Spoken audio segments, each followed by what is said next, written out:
end American leadership and prosperity. The second half of the 20th century was the most prosperous in our nation, and that prosperity was underpinned by relative peace. Increasing our strength and the strength of our allies is the only avenue to peace, and this package does just that. I want to thank Speaker Mike Johnson for his courage and his leadership, and my good friends Chairman Cole, Chairman Calvert, and Chairman Diaz-Balart for putting this package together and putting it on the floor. Madam Speaker, I was in the Army National Guard for over 30 years, and a significant part of that time was spent training to fight and win against the Red Army in the Fulda Gap. Well, there's a new Red Army today, and they're inching closer to Central Europe. But this time we have a democratic country in Eastern Europe in their way. All they need are weapons and training. And that's among the bills in the package that we provide today that this body will vote on. Without this package, Putin will continue his march of death and destruction. Without this package, our own Army will have to cancel combat training center rotations, the training events that keep our forces the greatest in the free world. And during those 30 years, I was deployed with my battalion to the Sinai in Egypt, and standing on the Egyptian side of the Rafah crossing, I saw firsthand the death and destruction of Hamas. I also saw our greatest ally in the region, Israel, defending itself. This package today provides Israel the tools it needs to destroy terrorists, killing and capturing and raping its citizens. Our friends need our help. And without this package, our Navy will be without critical air defense munitions required to protect our sailors. These air defense assets enable the control of our seas. Another dictator is marshaling his resources and planning to upend the free and open Indo-Pacific region that has contributed so much to American prosperity. This package makes important investments in our defense capabilities to deter this aggression. Without it, we will produce fewer submarines, we will produce fewer anti-ship missiles, and underfund the requirements of our commanders in the region. And Madam Speaker, our Kansans are at the forefront of producing the critical munitions, from Tomahawk missiles to Standard missiles to naval strike missiles, all funded in this package. Yes, Arkansas, like many other states, is the forge of the arsenal of democracy. So today's vote seems pretty simple to me.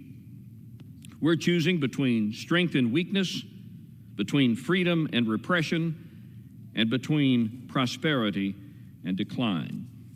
So I ask my fellow members to look past the end of your nose, understand the context and gravity of the situation we face and that our partners and allies face, and support this package today. And with that, Madam Speaker, I yield back the balance of my time. The gentleman from Arkansas yields back. The gentleman from Oklahoma reserves. The gentlewoman from Connecticut is recognized. Madam Speaker, I yield 1 minute to the gentleman from Illinois, the ranking member of the Select Committee on the Strategic Competition between the United States and the CCP, Mr. Krishnamurthy. The gentleman from Illinois is recognized. Thank you, Ranking Member. I rise in strong support of H.R. 8036. A recent survey showed that a majority of Americans believe there's a 50-50 chance or greater of war between the United States and China. It's one of their greatest fears.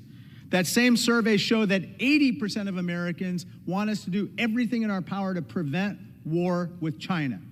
This particular bill, H.R. 8036, is critical in preventing war with China by increasing deterrence against their aggression, through foreign military financing of our partners, through upgrading the industrial submarine base, and by replenishing our defense stocks. I strongly urge support of H.R. 8036. We cannot wane in the defense of democracy. The gentleman from Illinois yields back. The gentleman from Connecticut reserves. The gentleman from Oklahoma is recognized. Madam Speaker, I yield 2.5 minutes to my good friend, the distinguished gentlewoman from California, Ms. Kim. The gentlewoman from California is recognized for 2.5 minutes. Thank you, Chairman, for yielding. President Ronald Reagan said, We cannot play innocence abroad in a world that is not innocent, nor can we be passive when freedom is under siege. The free world is under attack as Vladimir Putin, Xi Jinping, the Ayatollahs, and Kim Jong-un are teaming up to destroy any glimpse of freedom and democracy in their path. Deterrence is not divisible, and history has shown that when the free world wavers, adversaries see a green light. Taiwan Foreign Minister Joseph Wu said recently that the United States failing to support Ukraine would embolden Xi Jinping and support Beijing's propaganda that the United States is not a reliable partner. We want our allies and partners to turn to the United States, not to the Chinese Communist Party, who wants to replace the American dream with this authoritarian vision in a quest to become the world's superpower, top economic and military power by 2027. If Xi Jinping is successful in his ambitions to take Taiwan, it will directly hurt our economy, our national security, and our leadership globally. And we know he won't stop there. That's why we need to give Taiwan the weapons that it has paid for to defend itself and support other partners in the region. And this bill reaffirms our support by increasing foreign military financing and revamping our submarine industrial base as we implement Pillar 1 of the AUKUS agreement, which allows for the sale of nuclear-powered submarines to Australia and the United Kingdom. For America to continue to shine as a beacon of hope and freedom, we need our allies and partners to trust us and our adversaries to respect us. This is about freedom versus authoritarianism. This is about maintaining a world order that is safe for future generations. History will judge this institution and our country based on how we vote today. The world is watching us, and we need to deliver. So I urge my colleagues to meet this critical moment and pass H.R. 8036, Indo-Pacific Security Supplemental Act. Thank you. With that, I yield back. The gentlewoman from California yields back. The gentleman from Oklahoma reserves.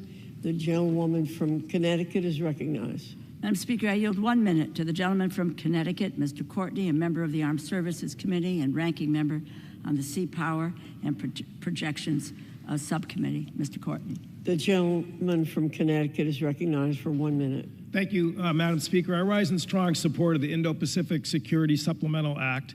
This bill makes critical investments to integrated deterrence in the Indo-Pacific. It fulfills the U.S. Indo-Pacific Command's unfunded priorities and uplifts the U.S. submarine industrial base in support of the trilateral AUKUS security agreement.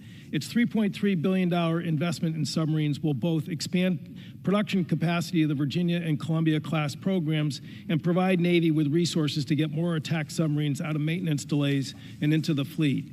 This supplemental was crafted last fall in tandem with House-Senate passage of AUKUS authorities. It will turbocharge AUKUS with real capital and match the Australian government's commitment to invest $3 billion into the U.S. industrial base. This supplemental, along with continued procurement of 2 Virginia subs per year, will ensure that our Navy has sufficient inventory to sell 3 subs to Australia in the early 2030s, as the agreement calls for. I want to salute Mr. Cole and Ms. DeLauro for their steadfast leadership bringing this measure to the floor so that our nation will renew its role that Franklin Roosevelt described as the arsenal of democracy. I urge passage and yield back. The gentleman's time has expired. The gentlewoman from Connecticut reserves. The gentleman from Oklahoma is recognized. Thank you, Madam Speaker. I yield 1 minute to my very good friend, the distinguished gentleman from South Carolina, Mr. Wilson. The gentleman from South Carolina is recognized. Thank you, Madam Speaker. The visionary Ben Shapiro, editor emeritus of the Daily Wire and host of the top conservative podcast in America, wrote, "Why Mike Johnson is correct" on Thursday. His defense of Mike Johnson has been reinforced by Mark Levin and General Jack Keane. In supporting the people of Taiwan is crucial to be a deterrence to the Chinese Communist Party invading and saving hundreds of thousands of lives. As the son of a flying tiger in World War II, who served in Kunming, Shangtu, and Xi'an, I grew up with appreciation of the people of Chinese heritage. America will stand with the people of Taiwan, with South Korea, Japan, Israel, and Ukraine. We're the greatest nation on earth, and we have to act like this. This is a basic Reagan republicanism. In conclusion, God bless our troops who have successfully protected America for 20 years as the global war on terrorism moves from the Afghanistan safe haven to America. We do not need new border laws. We need to enforce existing laws. Biden shamefully opens borders for dictators as more 9/11 attacks across America are as imminent, as repeatedly warned by the FBI. I yield back. The gentleman from South Carolina yields back. The gentleman from Oklahoma reserves. The gentlewoman from Connecticut is recognized. Madam Speaker, I yield 1 minute to the gentleman from Tennessee, Mr. Cohen. The gentleman from Tennessee is recognized for 1 minute. Thank you, Madam Speaker, and thank you, Mr. DeLauro. Speaker Johnson said he was a wartime speaker, and he was a child of the 80s influenced by Reagan, who went to the Berlin Wall and said, Mr. Gorbachev, take down this wall. I'm a child of the 60s and John Kennedy, and I heard him say in his inaugural address, let every nation know, whether it wishes us well or ill, that we shall pay any price, bear any burden, meet any hardship, support any friend, oppose any foe, to assure the survival and the success of liberty. Mr. Reagan and Mr. Kennedy each expressed what is the will and the heritage of the American government in supporting freedom and liberty around the world. These bills that protect the Indo-Pacific, Israel, and Ukraine protect these countries against attacks on their sovereignty and their existence. They are free and countries that celebrate democracy, and we have a duty to support them, and we're engaging in that American tradition. I support the bills and urge everyone to do so. I yield back the balance of my time. The gentleman from Tennessee yields back. The gentlewoman from Connecticut reserves. The gentleman from Oklahoma is recognized. Thank you, Madam Chair. I yield 1 minute to my very good friend, distinguished gentleman from Colorado, Mr. Lamborn. The gentleman from Colorado is recognized for 1 minute. I thank the gentleman. History is watching us today. The whole world is watching us today. Winston Churchill, before World War II, spoke of those like Neville Chamberlain who chose dishonor over war and ended up with both. Likewise, isolationists today who choose to retreat from helping our friends who are being threatened and invaded will find that the struggles of our friends will sooner or later follow us home. Our standing in the world is at stake with our vote today. We can choose dishonor, or we can choose to help friends who are oppressed by strong and malignant neighbors. Speaker Mike Johnson has chosen honor and is to be commended. Taiwan, Israel, and yes, Ukraine desperately need our help. Vote for all 4 bills. Choose honor over dishonor. I yield back. The gentleman from Colorado yields back. The gentleman from Oklahoma reserves. The gentlewoman from Connecticut is recognized. Madam Speaker, I yield 1 minute to the gentleman from Virginia, Mr. Byer. The gentleman from Virginia is recognized for 1 minute. Thank you. Madam Speaker, I rise to celebrate the good news for our allies in the Indo-Pacific and the Ukrainian people that the House is finally doing the right thing. Today, moral courage and sound strategic thinking finally defeat the partisan cynicism and the political calculation of a small minority of this body who have held our national interests hostage. Some of my colleagues say America should reject our role as the world's dominant power, ignore our geopolitical foes as they move aggressively against our interests and menace our allies. They are wrong. While it is deeply unfortunate that it took this long for wiser voices to prevail, the House is stepping up today to proclaim the American strength and send bold support to Ukraine and the Indo-Pacific. The Ukrainian people did not choose this war, and Ukraine was invaded by a bloody tyrant whose designs to go far beyond Ukraine. If allowed to go expand unchecked, Russian and Chinese aggression will only make a deadly global confrontation more likely. This moment is long overdue, and we can only hope that this delay will not result in lasting damage to Ukraine's war efforts. But it's my deepest hope that this victory in Congress will help make possible Ukraine's ultimate victory on the battlefield. I yield back. The gentleman from Virginia's time has expired. The gentlewoman from Connecticut reserves. The gentleman from Oklahoma is recognized. Madam Speaker, may I inquire how much time remains for each side? The gentleman from Oklahoma has 1.5 minutes remaining. Madam Speaker, I advise my friend I'm prepared to close whenever she is. In the meantime, I'll simply reserve. The gentleman from Oklahoma reserves. The gentlewoman from Connecticut. The gentlewoman has 9 minutes remaining. I yield 1 minute to the gentleman from Indiana, Mr. Mervant. The gentleman from Indiana is recognized for 1 minute. I thank the ranking member for the time and applaud the dedicated work of her and all the leaders and staff of the House Appropriations Committee on both sides of the aisle for their commitment to advancing this legislation. I am proud to support this legislative package that is of paramount importance to the strength of our nation, to the American worker, and for our role as a world leader that is working to defend democracy. This is an incredibly serious moment for our nation and the world, and I appreciate that these measures rise to the occasion to provide necessary resources for those in need, including funds for Ukraine's military, for our ally Israel, and $9 billion in humanitarian assistance for the people of Gaza. I encourage my colleagues to support these measures and ensure they are signed into law. Thank you, and I yield back my time. The gentleman from Indiana yields back. The gentlewoman from Connecticut is recognized. The gentlewoman from Connecticut reserves. The gentleman from Oklahoma is recognized. Madam Speaker, I reserve. The gentleman reserves. The gentlewoman from Connecticut is recognized. Madam Speaker, I yield 1 minute to the gentlewoman from California, Ms. Kamlager-Dove. The gentlewoman from California is recognized. Madam Speaker, I rise in support of the Indo-Pacific Defense Supplemental and all of the foreign aid bills we are voting on today. I recently returned from a State Department-led trip to Japan where we discussed the security challenges the region is facing from the PRC. Our partners in the Indo-Pacific are dealing with the daily threat of aggression from China. China is quite literally seeking to gobble up other countries, including the vibrant sovereign democracy of Taiwan. And China is working to gain leverage over countries through cheap infrastructure deals and digital authoritarianism. The Indo-Pacific region has been calling on the United States to be reliable, present, and engaged. Just last week, the Japanese Prime Minister came to Congress to tell us that Japan and the region need the United States and that our partners will be by our side. All we need to do is show up. With this bill, the United States is saying, we need you too, we will not cede our leadership, and we are here for good. Thank you, Madam Speaker. I yield back. The gentlewoman from California yields back. The gentleman from Oklahoma continues to reserve. The gentlewoman from Connecticut is recognized. Let me tell my colleague, Chairman Cole, that we have one more speaker who's on his way, but let me just take this opportunity.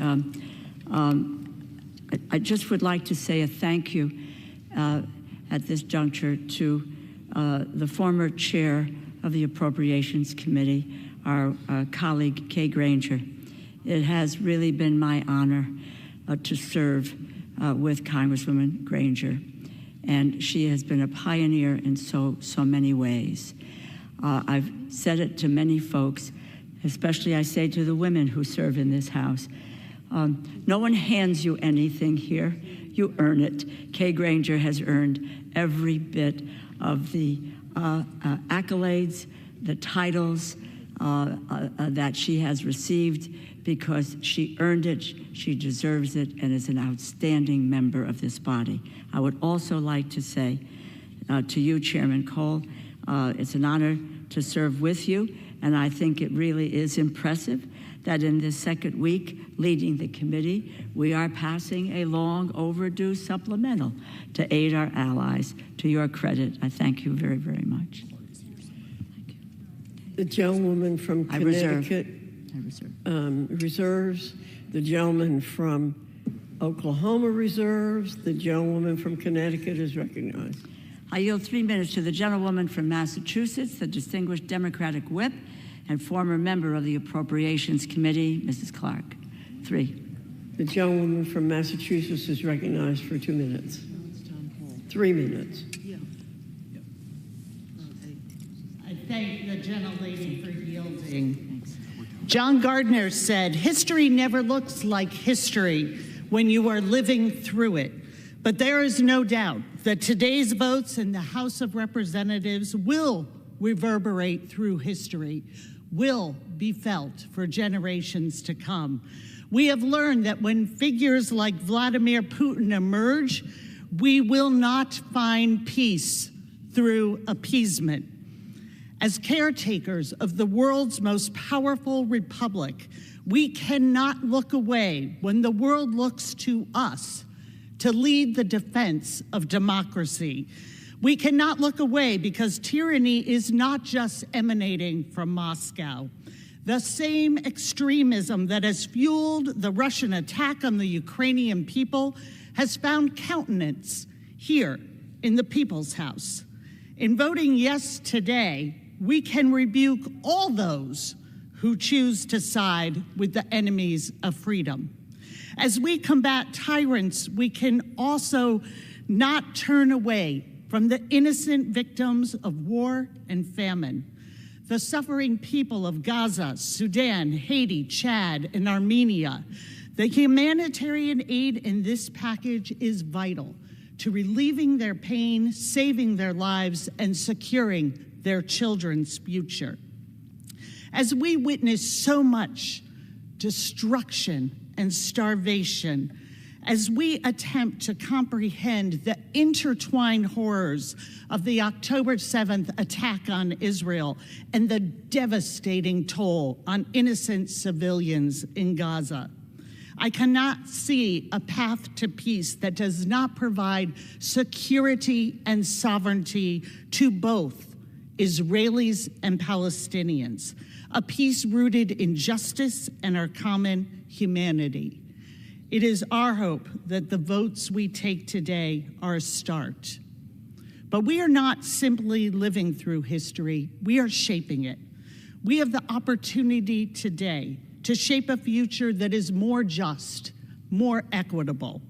The bills before us today are not perfect. They consider very complex and painful issues, but they are a critical step forward, and I urge my colleagues to join me in taking it. I yield back. The gentlewoman from Massachusetts yields back. The gentleman from Oklahoma reserves. The gentlewoman from Connecticut is recognized. Madam Speaker, I yield back the balance of my time. The gentlewoman yields back. The gentlewoman yields back. The gentleman from Oklahoma is recognized. Thank you, Madam Chair. I yield myself the balance of my time.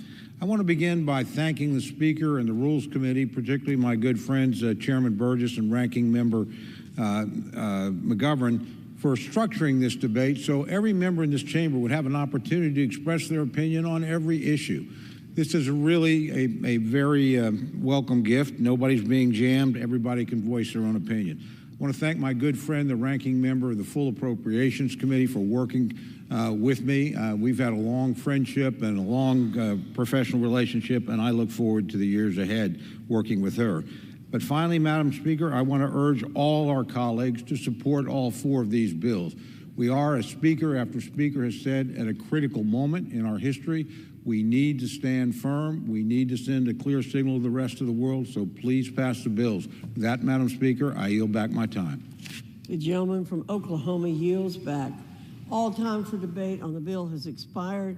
It's now in order to consider the amendment printed in Part C of House Report 118-466. For what purpose does the gentleman from California seek recognition? Madam Speaker, I have an amendment at the desk. The clerk will designate the amendment. Amendment number 1, printed in Part C of House Report number 118-466, offered by Mr. Issa of California.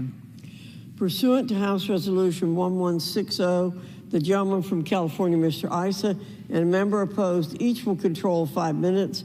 The chair recognizes the gentleman from California. Madam Speaker, we meet in an extraordinary session here on a Saturday. And we do so because Iran has fired missiles over our very ships intended to land on our ally Israel. We meet here on a Saturday because Russia has invaded Ukraine and continues an aggression that will not stop there.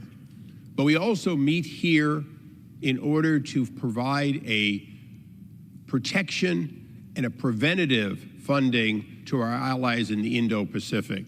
Included in those allies in this amendment must be the Philippines.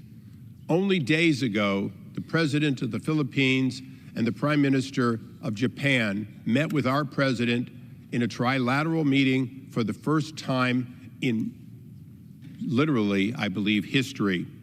They did so to talk about many things, including the joint agreement for defense that includes Japan and the U.S., both participating in the Philippines in their defense on their soil by their invitation. That is how grave the threat from China is, and how nothing will do a better job of preventing yet a third major area of conflict than peace through strength. And so, Madam Speaker, I urge the support for this amendment and reserve the balance of my time.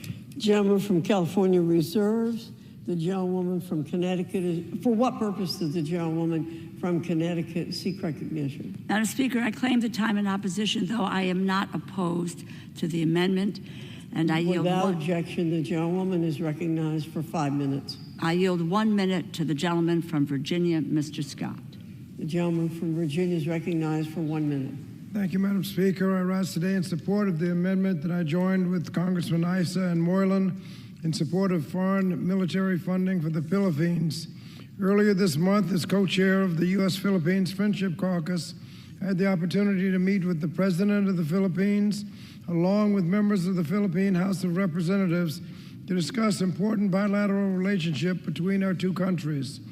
In these discussions, we emphasized a shared maritime vision of keeping peace and freedom, particularly in the South China Sea.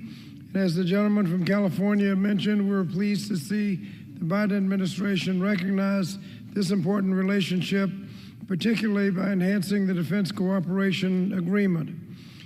This which to allow the United States and the Philippines to better address the shared challenges in the Indo-Pacific region.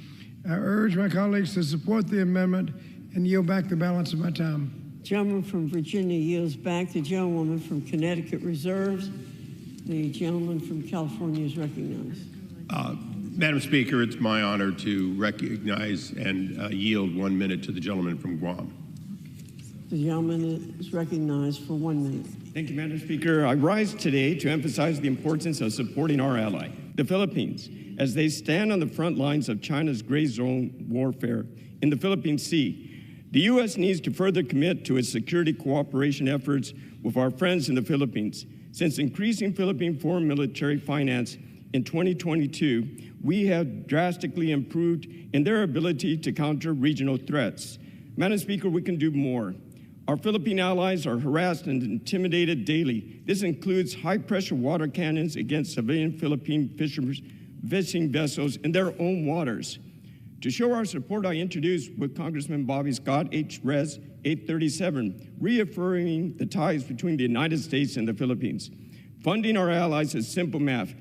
Dedicating $500 million in 1 year ensures the protection of 9 critical military bases and posts, protecting 11 million Filipino citizens across 300,000 square kilometers. The Philippine Department of National Defense has stored record with military operations planning with U.S. Indo-PACOM leaders, and to meet further fight to force. I thank my colleague, Mr. Isaac, for submitting this amendment, and I yield back. The gentleman's time has expired. The gentleman from California reserves. The gentlewoman from Connecticut is recognized. Madam Speaker, I yield back the balance of my time.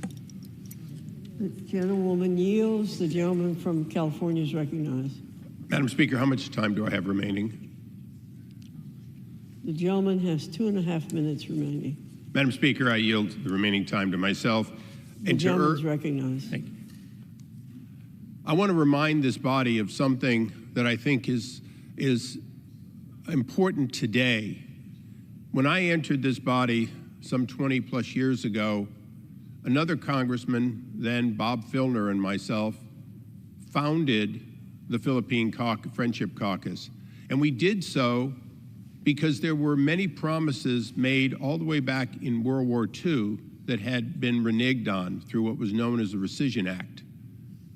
Through education, the Congress wisely restored to those scouts, those individuals who fought and died next to us or often were tortured when captured, while defending us and warning us from the Philippines when it was occupied.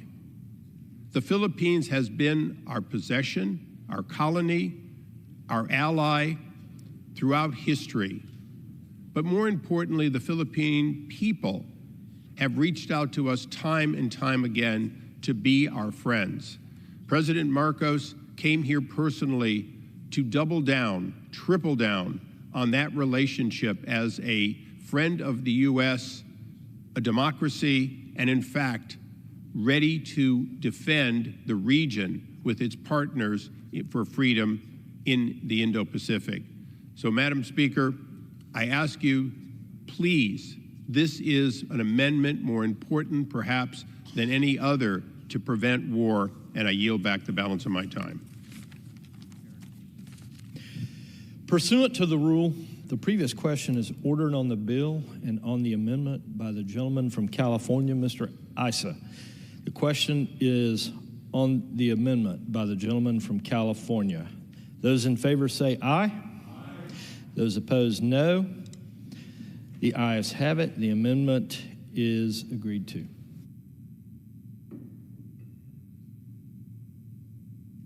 The question is on engrossment and the third reading of the bill. Those in favor? Those in favor say aye. Those opposed, no. The ayes have it. Third reading. Emergency supplemental appropriations for assistance for the Indo-Pacific region and for related expenses for the fiscal year ending September 30th, 2024, and for other purposes. The question is on passage of the bill. Under Clause 10 of Rule 20, the yeas and nays are ordered. Pursuant to Clause 8 of Rule 20, further proceedings on this question are postponed.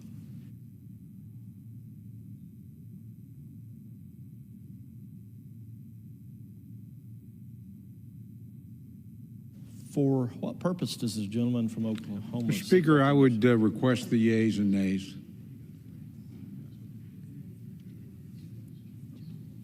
The yeas and nays have been ordered pursuant to Clause 10 of Rule 20. Thank you. Gentlemen have a general leave request.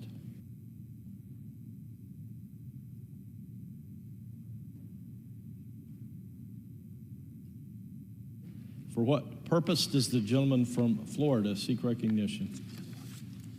Mr. Speaker, I ask unanimous consent that all members have 5 legislative days to revise and extend their remarks and include extraneous materials on H.R. 8035. Without objection.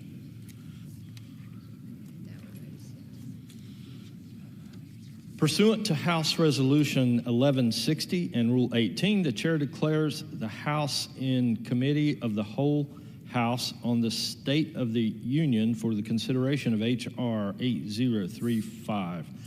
The Chair appoints the gentlewoman from North Carolina, Ms. Fox, to preside over the Committee of the Whole.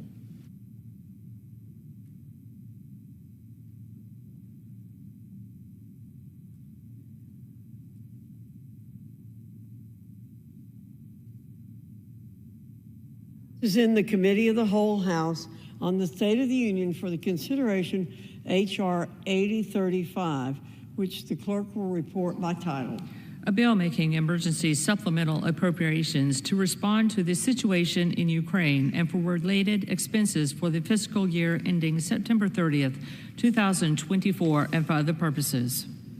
Pursuant to the rule, the bill is considered read the first time.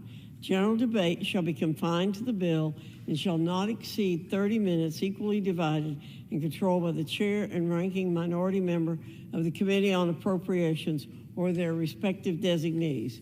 The gentleman from Oklahoma, Mr. Cole, and the gentlewoman from Connecticut, Ms. DeLauro, each will control. The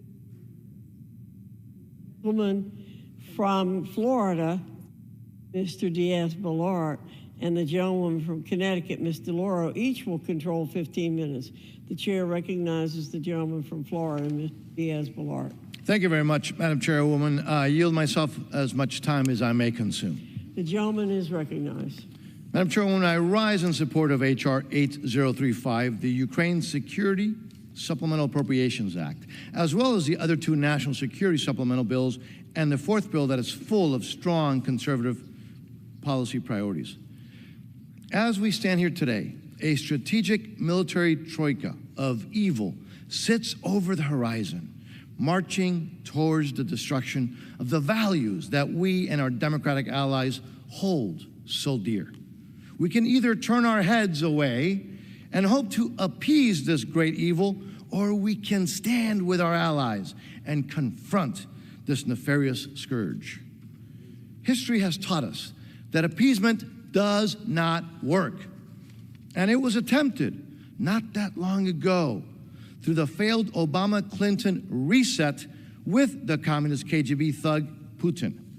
That administration believed that Putin could be satiated with Georgia and Crimea. They were wrong. And today, Putin's appetite has only grown. Now he wants all of Ukraine. Tomorrow, Moldova, the Baltics, Poland. Madam Chair, history repeats itself.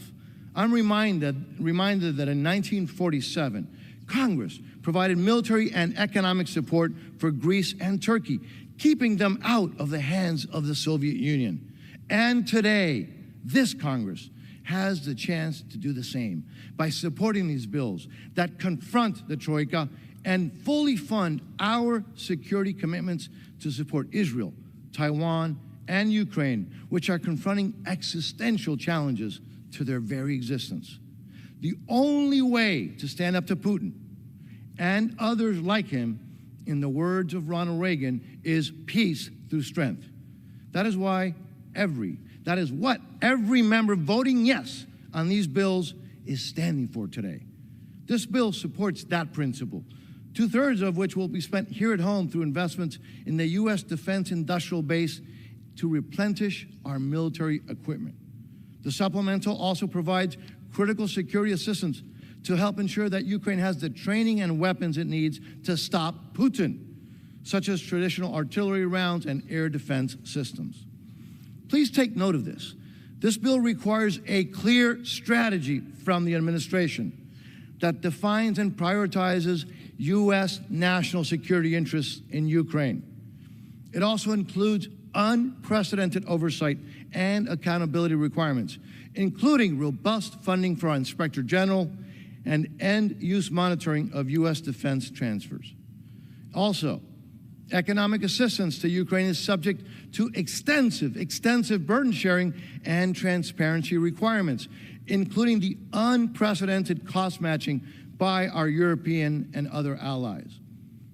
Madam Chair, in addition, for the first time ever, this bill requires that the funding we provide to Ukraine for economic assistance be subjected to repayment to the United States of America. In sum, Madam Chairwoman, this is a critical bill that directly supports the national security interests of the United States, and I urge a strong yes vote and reserve the balance of my time. The gentleman from Florida reserves. The gentlewoman from Connecticut is recognized. Madam Chair, I yield myself such time as I may consume. The gentlewoman is recognized. Madam Chair, I rise in strong support of the Ukraine Security Supplemental Appropriations Act. This provides Ukraine with desperately needed aid and munitions to fight back against tyranny, against Putin's tyranny. Vladimir Putin's greed, aggression, and unyielding pursuit of power have led to grievous loss of life and humanitarian devastation. The cruelty against innocent civilians at the hands of Putin and his cronies is devastating. And we know very well that Russia's invasion is not only a threat to Ukraine's physical security, but also a threat to the very core of Ukrainian and global democracy. Putin is betting that he cannot last the will and the determination of Ukraine, the United States, and other Western allies. Some in this body seem inclined to prove him right. We must prove him definitively wrong. It is completely misguided. It's an affront to our nation's history and our heritage to suggest that we would be putting America first by retreating from the world stage. We put America first by demonstrating the power of American leadership, that we have the strength and the resolve and the heart to fight for the most vulnerable people, protect their freedom, and preserve their dignity. This bill will provide $14 billion for the training, equipment, weapons, logistics support, intelligence, and other supplies and resources to support Ukraine's military. It will provide nearly the same amount for us, the United States, to replenish our own equipment stocks. It also provides $9.5 billion in forgivable loans to support the Ukrainian economy, and $20.5 billion for the U.S. Armed Forces to assist in Ukraine with mission support, intelligence support, pay, equipment, and other resources. If Ukraine does not receive this support, which it requires and needs to defeat Russia's outrageous assault on its sovereign territory, the legacy of this Congress will be the appeasement of a dictator, destruction of an allied nation, and a fractured Europe. Gone will be the post-war order that has kept Europe free and prosperous. Gone will be our credibility in the eyes of our allies and our adversaries. And gone will be the America that promised to stand up for freedom, democracy, and human rights wherever they are threatened or wherever they are under attack. Our allies are facing existential threats, and our friends and foes around the world are watching, waiting to see how America will respond. Vladimir Putin is watching. Our allies in NATO and across Europe are watching. What course will America take? We must stop Putin in his tracks right now. The world must see our resolve. We need to support Ukraine. I reserve the balance of my time. Gentlewoman from Connecticut reserves. The gentleman from Florida is recognized. Thank you. I would now like to yield 1 minute to the gentleman from Ohio, the chairman of the Permanent Select Intelligence Committee, Mr. Turner, again for 1 minute. The gentleman from Ohio is recognized for 1 minute. Thank you, Madam Chair. I want to begin by thanking the Speaker for bringing this bill to the floor for the importance, of serving our national security. This bill will have overwhelming support on this House floor today. When people ask why we should support Ukraine, I like to remind them of President Xi of China's trip to Russia last year. When President Xi stood next to Vladimir Putin, he had an open mic, and he said, "Change is coming that hasn't happened in 100 years, and we are driving this change together." The we is Vladimir Putin and President Xi, and the 100 years, we know what that is. That's World War I and World War II. They themselves stood together and articulated that this is a battle between authoritarianism and democracy, and we must stand for democracy and against authoritarianism. Also, according to the Kiel Institute for the World Economy, our European allies have committed to giving more than $60 billion in military aid since Russia's unjustified invasion, while the U.S. has given roughly $42 billion. We are less than half. I ask unanimous consent that the Kiel Institute report be entered into the record. Without objection, the gentleman's time has expired. The gentleman from Florida reserves. The gentlewoman from Connecticut is recognized. Madam Chair, I yield 1 minute to the gentlewoman from California, the distinguished Speaker Emerita, Ms. Pelosi. The gentlewoman from California is recognized for 1 minute. Thank you, Madam Speaker. I thank the gentlelady for the distinguished ranking member of Appropriations Committee for yielding, but also for her leadership in bringing this to the floor. I join Mr. Turner and others in saluting the Speaker, as well as our leader, Mr. Jeffries, for making this important legislation possible. I associate myself with everything that's been said already about Ukraine, but I want to just focus on one particular area. 2 years ago and almost 2 weeks ago, I led the first high-level delegation to Kyiv, and we saw firsthand the courage of the people, the danger of the Russians. But let me just tell you what is heartbreaking about it. Vladimir Putin has instructed his troops to use rape, kidnapping, and murder in front of family members as a weapon of war to demoralize the people of Ukraine. I hope that our colleagues will choose democracy and decency rather than autocracy and evil, because I fear that if you choose the Putin route, you will have blood on your hands. Blood of the children, blood of their mothers, raped in front of their parents, raped in front of their children. I urge an aye vote on this and all the other bills before us today. Thank you, Madam Speaker. The gentlewoman's time has expired. The gentlewoman from Connecticut reserves. The gentleman from Florida is recognized. Madam Chairwoman, thank you. I yield the gentleman from North Carolina, who is a member of the Appropriations Committee, Mr. Edwards. I yield for 1 minute. Gentleman from North Carolina is recognized for 1 minute. Ronald Reagan said, democracy is worth dying for because it's the most deeply honorable form of government ever devised by man.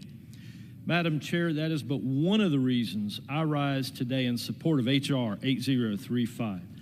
At this moment, the world is looking to America for leadership and asking, do we still stand behind our belief in democracy, and are we the world power that we acclaim? At this moment, we have the opportunity to stand for democracy and for world order with no drop of blood shed by American troops. Without our help, a democracy is certain to fall to a murderous Marxist socialist dictator. I recently toured Ukraine. My eyes have witnessed the remnants of the barbaric, unadulterated terrorism that's taking place there, and my ears have heard the numerous testimonies of the unthinkable acts by the Russian army. Putin, through his words and his actions, have made clear that our world's security, our nation's security is at risk. Ronald Reagan also said, there is sin and evil in the world, and we're enjoined by Scripture and the Lord Jesus to oppose it with all our might. Let's oppose this evil. I yield back. Reserve. The gentleman from Florida reserves. The gentlewoman from Connecticut is recognized. Madam Chair, I yield 1 minute to the gentleman from New York, the distinguished Democratic leader, Mr. Jeffries. The gentleman from New York is recognized for 1 minute. Thank you, Madam Speaker. I also thank the distinguished gentlelady from the great state of Connecticut for yielding and for her extraordinary leadership throughout this process. I want to thank Speaker Emerita Pelosi, all of the members of the House Democratic Caucus for steadfastly standing behind America's national security priorities to get us to this point. Madam Speaker, I rise today in strong support of the legislative package that is before the Congress. For months, the national security priorities of the American people has been obstructed by pro-Putin extremists determined to let Russia win.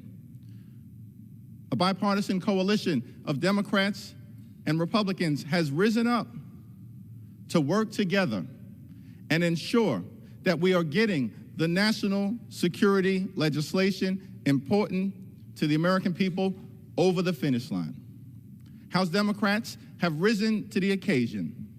President Joe Biden has risen to the occasion. Traditional conservatives, led by Speaker Mike Johnson, have risen to the occasion. We have a responsibility, not as Democrats or Republicans, but as Americans, to do what is necessary to defend democracy wherever it is at risk and the best interests of the free world. That is what this legislation represents.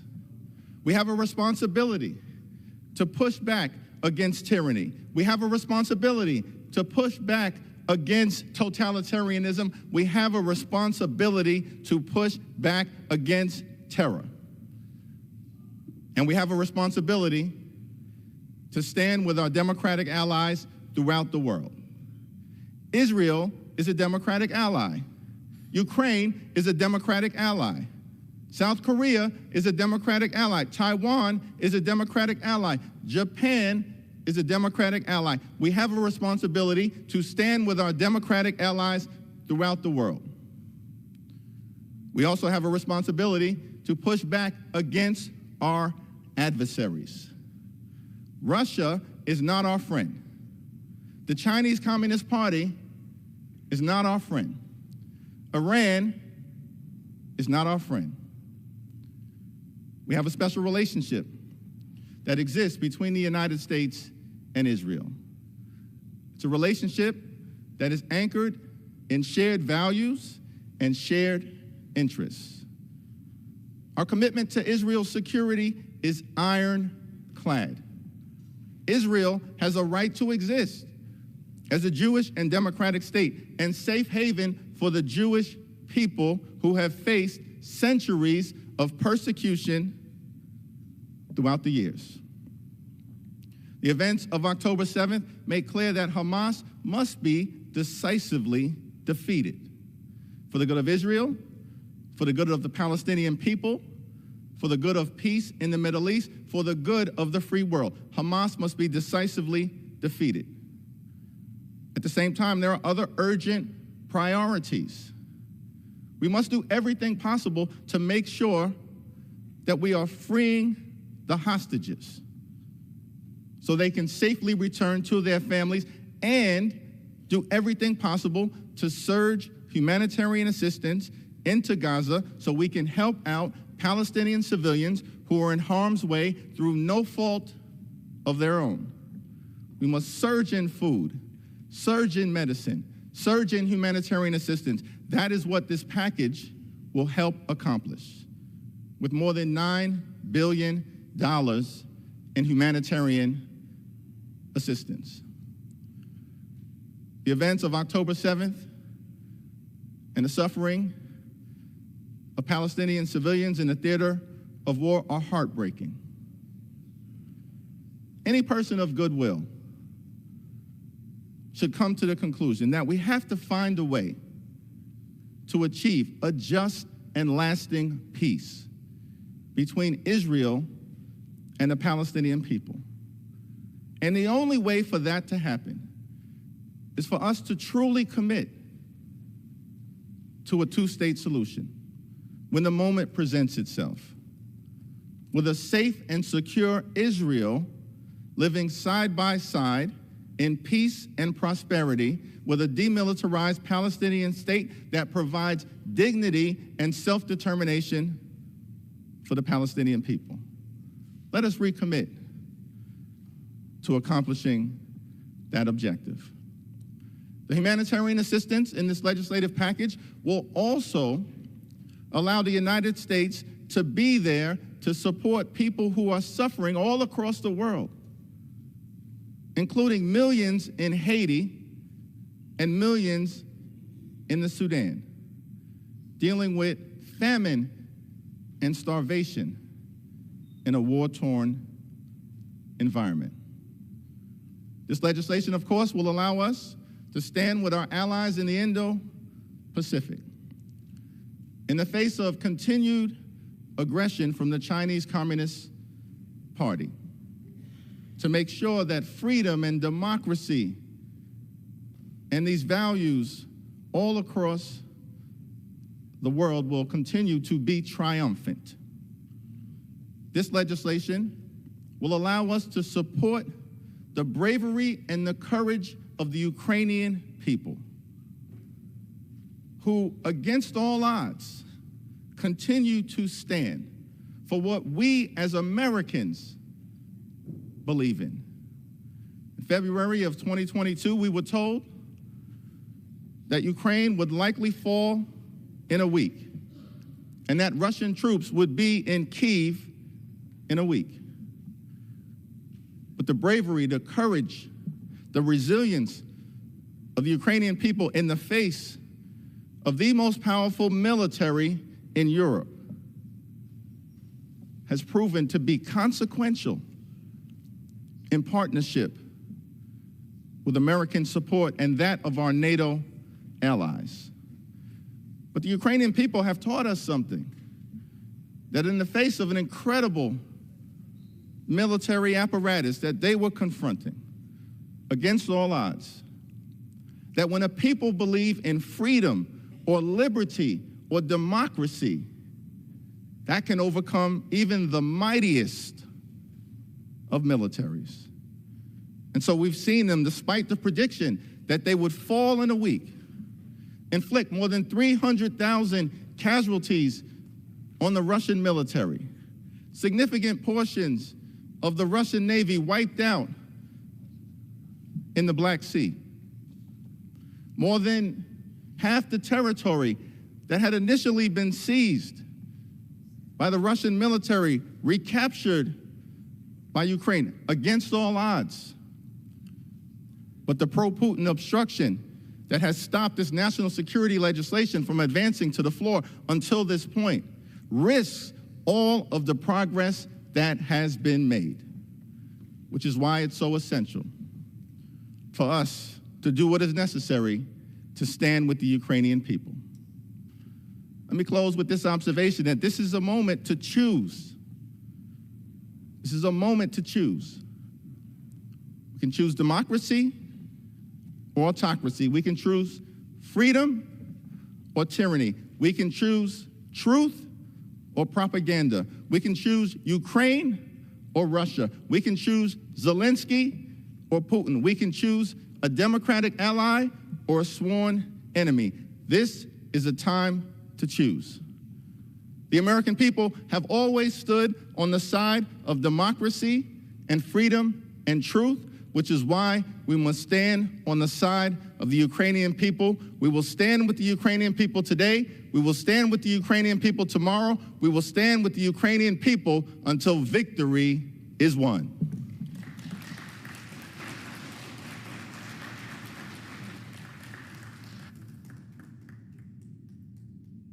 The chair will remind all persons in the gallery that they are here as guests of the House and that any manifestation of approval or disapproval of proceedings is in violation of the rules of the House. Gentleman from Florida is recognized. I'd like to yield 1 minute for the gentleman from Florida, Mr. Waltz. Mr. Speaker, my colleagues and I have led the charge on stopping Putin in the face of Biden's too little, too late strategy. But before we go any further, we have asked for 4 simple things: a strategy to get us out of this stalemate, protect the U.S. border as a first principle, real burden sharings with the European, and a smart energy policy. We've got none of that, Mr. Speaker, yet 2.5 years into this war, we still don't know what success looks like. Is it Crimea? Is it all of the Donbass? Is it hold what you got? We don't know because President Biden won't tell us and the American people. We must close the U.S. border and defend it as a matter of first principle. It's not an either or, but it is a matter of priorities. We hear the EU and NATO are doing all it can. Baloney. They can't do more because only 11 out of 31 are contributing the bare minimum to its defense. And if they won't do it now, Mr. Speaker, then when will they? And most offensive, if we drive down the price of oil below $50 a barrel, Putin's war machine is done. I can no longer in good conscience, Mr. Speaker, ask the American people to dig deeper behind a blank check, behind bad strategy, bad policy. We just can't afford it anymore, Gentleman's time has expired. The time. gentlelady from Connecticut is recognized. Chair, I yield 2 minutes to the gentlewoman from Ohio, the ranking member of the Energy and Water Subcommittee, Ms. Kaptur, who has been indefatigable and courageous in her struggle to support the Ukrainian people, and we thank you, Congresswoman Kaptur. I thank the distinguished ranking member of the full committee for yielding me the time and rise to support liberty for Ukraine. Let us defeat the spiderweb of tyranny between Putin's regime, Iran, China, and North Korea. We see their evil and their weaponry. Ukraine does not ask us to fight for her, only to arm her valiant soldiers to push Russia back inside its own borders. Ukraine's soldiers have recaptured half its stolen territory, armed them to finish the job.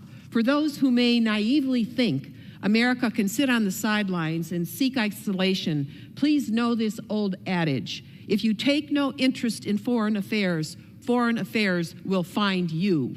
Recall Pearl Harbor, December 7th, 1941. 83 years ago, the United States, caught in a stupor of isolationism, closed its eyes as the rest of the world fell into deep conflict.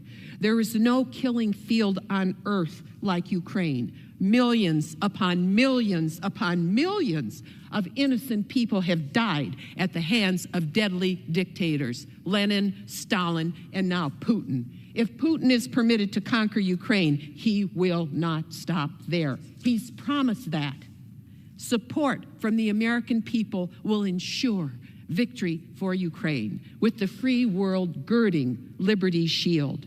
Recall the ancient words of Ukraine's poet laureate, Taras Shevchenko, who died almost 2 centuries ago in a ghastly prison, just like Alex Navalny died a few weeks ago in a ghastly Russian prison. Why?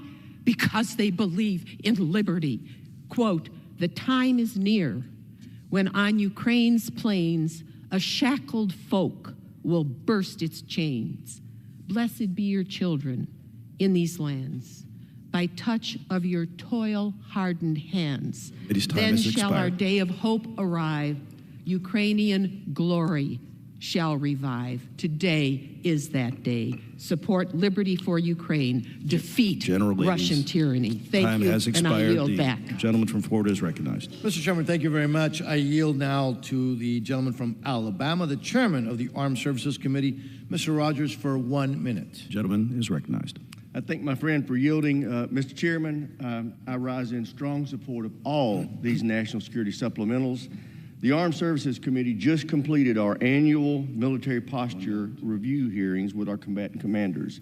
Each of them raised grave concerns about how China, Russia, Iran, and North Korea are working together in a new axis of evil to harm our alliances and undermine our national security. Nowhere is this more important or apparent than in Ukraine. China, North Korea, and Iran are eagerly aiding and abetting Putin's brutal invasion of Ukraine because they know a Russian victory there will seriously undercut American credibility and deterrence and leave our allies exposed. A Russian victory will embolden Kim, Xi, and the Ayatollah to confront South Korea, Taiwan, Israel, and ultimately the United States in a new and in fatal ways. And I fear Putin will use victory in Ukraine as a springboard to invade Eastern Europe. We can't let that happen. We must restore American deterrence. That starts by passing these national security supplementals. With that, gentleman from Florida reserves. The gentlelady from Connecticut is recognized. Chair, I yield 2 minutes to the gentlewoman from California, the ranking member of the State and Foreign Operations Subcommittee, Ms. Lee. Gentlewoman is recognized for 2 minutes. Thank you very much. I want to thank the distinguished ranking member for yielding and also for her tremendous leadership on global peace and security issues in this House. Thank you. Mr. Chairman, I rise in strong support of H.R. 8035. This bill provides nearly $10 billion in economic assistance for Ukraine and surrounding countries, with nearly $8 billion in direct budget support. Now, when I visited Ukraine in 2019, I immediately recognized the love of the Ukrainian people for their country and for their democracy. Since the war broke out, I've met with Ukrainians in the region. Actually, I was with Speaker Pelosi during that visit, and I've met and heard firsthand the dire situations that they face amidst Russian aggression. I've talked with civil society organizations funded by the United States who, facing danger and violence, are supporting refugees, vulnerable people, women, and children. I was deeply moved by their stories and their commitment. The United States must support these brave Ukrainians in their effort to protect their sovereignty because, let's be clear, Putin will not stop until Ukraine's democracy is dismantled, and we all know that he will not stop with Ukraine. Now, as ranking member of the State and Foreign Operations Subcommittee, I am proud that we are also considering other significant investments in United States global leadership today, particularly the more than $9 billion in desperately needed humanitarian assistance. We're facing historic challenges of hunger, displacement, and conflict across the globe. I was recently in Chad, one of the poorest countries in the world. Thousands of refugees are fleeing the horrific war in Sudan. They are in dire need of food and just the basics to survive. These resources will enable the United States to respond to not just the humanitarian needs that we read about on the front page, but the quieter conflicts that are destroying people's lives, such as in Sudan and Haiti. This is a defining moment in our history. I urge my colleagues to respond to the remarkable strength and resilience of the Ukrainian people and stand by them by supporting this supplemental bill. Thank you, and I yield back. The gentlewoman from Connecticut reserves. The gentleman from Florida is recognized. Thank you very much. I yield the gentleman from Texas, Mr. South, for 1 minute. The gentleman is recognized for 1 minute. Mr. Chairman, I rise in opposition to the Ukrainian Security Supplemental Appropriations Act, and I will make a glaring point. This war is not, economically speaking, even a fair fight. The gross domestic product of the European Union is 9 times that of Russia's. Their population is 3 times that of Russia's. The European Union can do more. If the United States continues to fund this effort, the EU will not muster the political will to do what they should. Yes, Russia is a strategic adversary of America, but it is a bigger threat to our European allies. NATO nations now, many are not doing the required 2% of GDP on defense. Europe must act with greater urgency. We've heard a lot about Churchill and Chamberlain. May I point out, they're both British. If the Great Britain and Europe as a whole had done more with Austria, with Sudetenland, history might be different. I implore my colleagues to put America's border security ahead of Ukraine's, and I yield back. The gentleman from Florida reserves. The gentlewoman from Connecticut is recognized. Chair, I yield 2 minutes to the gentlewoman from Minnesota, the ranking member of the Defense Subcommittee, Ms. McCollum. The gentlewoman is recognized for 2 minutes. Thank you, Mr. Chair. It's been 6 months since President Biden sent his security supplemental to the Congress, 2 months since the Senate passed it. But today, the House will finally act. And it's not a moment too soon, for the situation in Ukraine is dire. Vladimir Putin has failed to release thousands of Ukrainian children who have been kidnapped and continues to murder Ukrainian citizens on a daily basis. The Ukrainian military faces a severe shortage of ammunition to protect their citizens and their sovereignty. And why? Because for months, this House has remained silent. But today, that changes. Today, we will pass this legislation. We will provide security and economic assistance to Ukraine. We will replenish depleted stocks of U.S. equipment here at home. And we will join and show the Baltic nations, Romania and Poland, that we stand with them, along with our European and NATO allies. Together, we will support the Ukrainian people in their fight for freedom. We will make it clear to authoritarian nations that America will always stand up for democracy here at home and around the world. I urge my colleagues to support these bills, and I yield back, Mr. Speaker. The gentleman reserves. The gentleman from Florida is recognized. Mr. Chairman, I yield to the gentleman from Nebraska, Mr. Flood, 1 minute. The gentleman is recognized for 1 minute. Mr. Speaker, I rise today in support of the supplemental for Ukraine. Less than 100 years ago, Joseph Stalin committed one of the largest genocides in history when he starved millions of Ukrainians to death. Today, Putin's Russia is once again stopping at nothing. They have used Ukrainian civilians as human shields, they've committed horrible acts of sexual violence, and they have abducted tens of thousands of Ukrainian children. The history of atrocities committed by tyrants against Ukraine is a stark reminder of the moral duty we have as Americans to stand with our friends and allies against tyranny and opposition. For those in our country who don't think what's happening in Ukraine has anything to do with us, Putin doesn't just want parts of Ukraine. He wants to end the post-World War II order that has underpinned freedom and economic prosperity in Europe, the United States, and beyond. This package is critical, not just for Ukraine, but for the entire free world so that we can beat back the reincarnation of what President Reagan called the evil empire. I urge my colleagues to join me in supporting it. Thank you, and I yield back. Gentleman from Florida reserves. The gentlewoman from Connecticut is recognized. Chairman, I yield 2 minutes to the gentleman from Illinois, the ranking member of the Transportation, Housing, and Urban Development Subcommittee, co-chair of the Ukrainian caucus, Mr. Quigley. The gentleman is recognized for 2 minutes. Thank you, Mr. Speaker. Just back from a third trip to Ukraine during the war, and yes, we saw evidence of these Putin war crimes, the mass graves, evidence of torture, religious persecution, kidnapping of children. It reminds us that throughout our history, in moments like this, our country has been called to act, and it did. Called to stand up in the fight for freedom and in the face of tyranny, and to be the arsenal of democracy.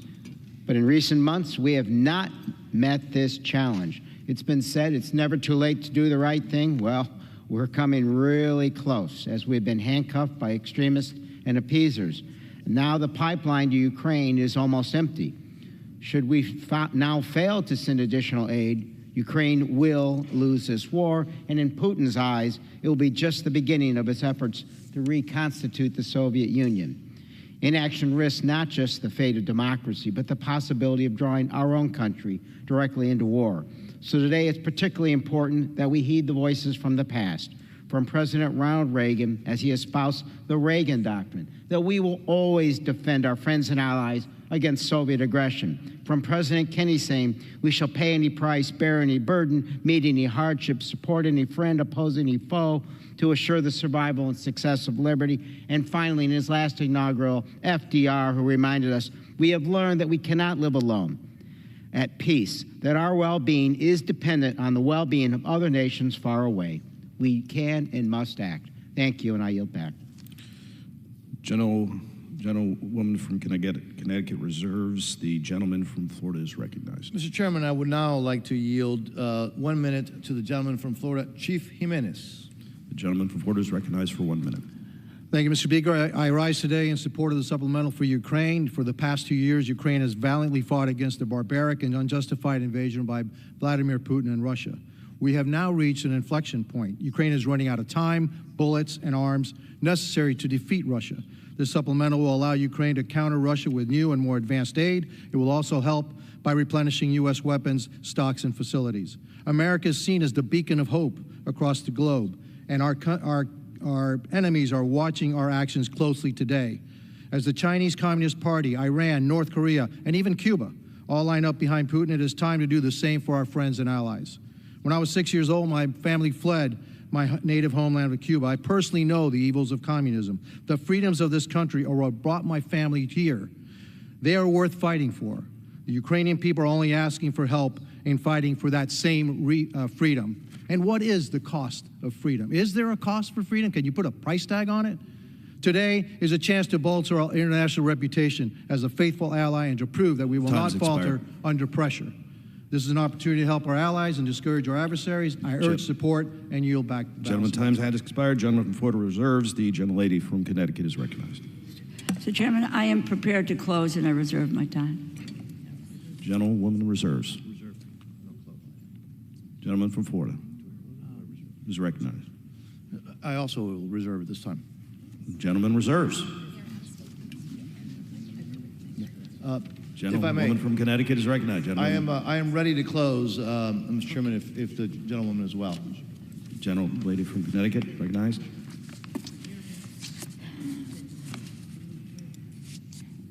Mr. Chairman, this needs to be a proud moment for all of us.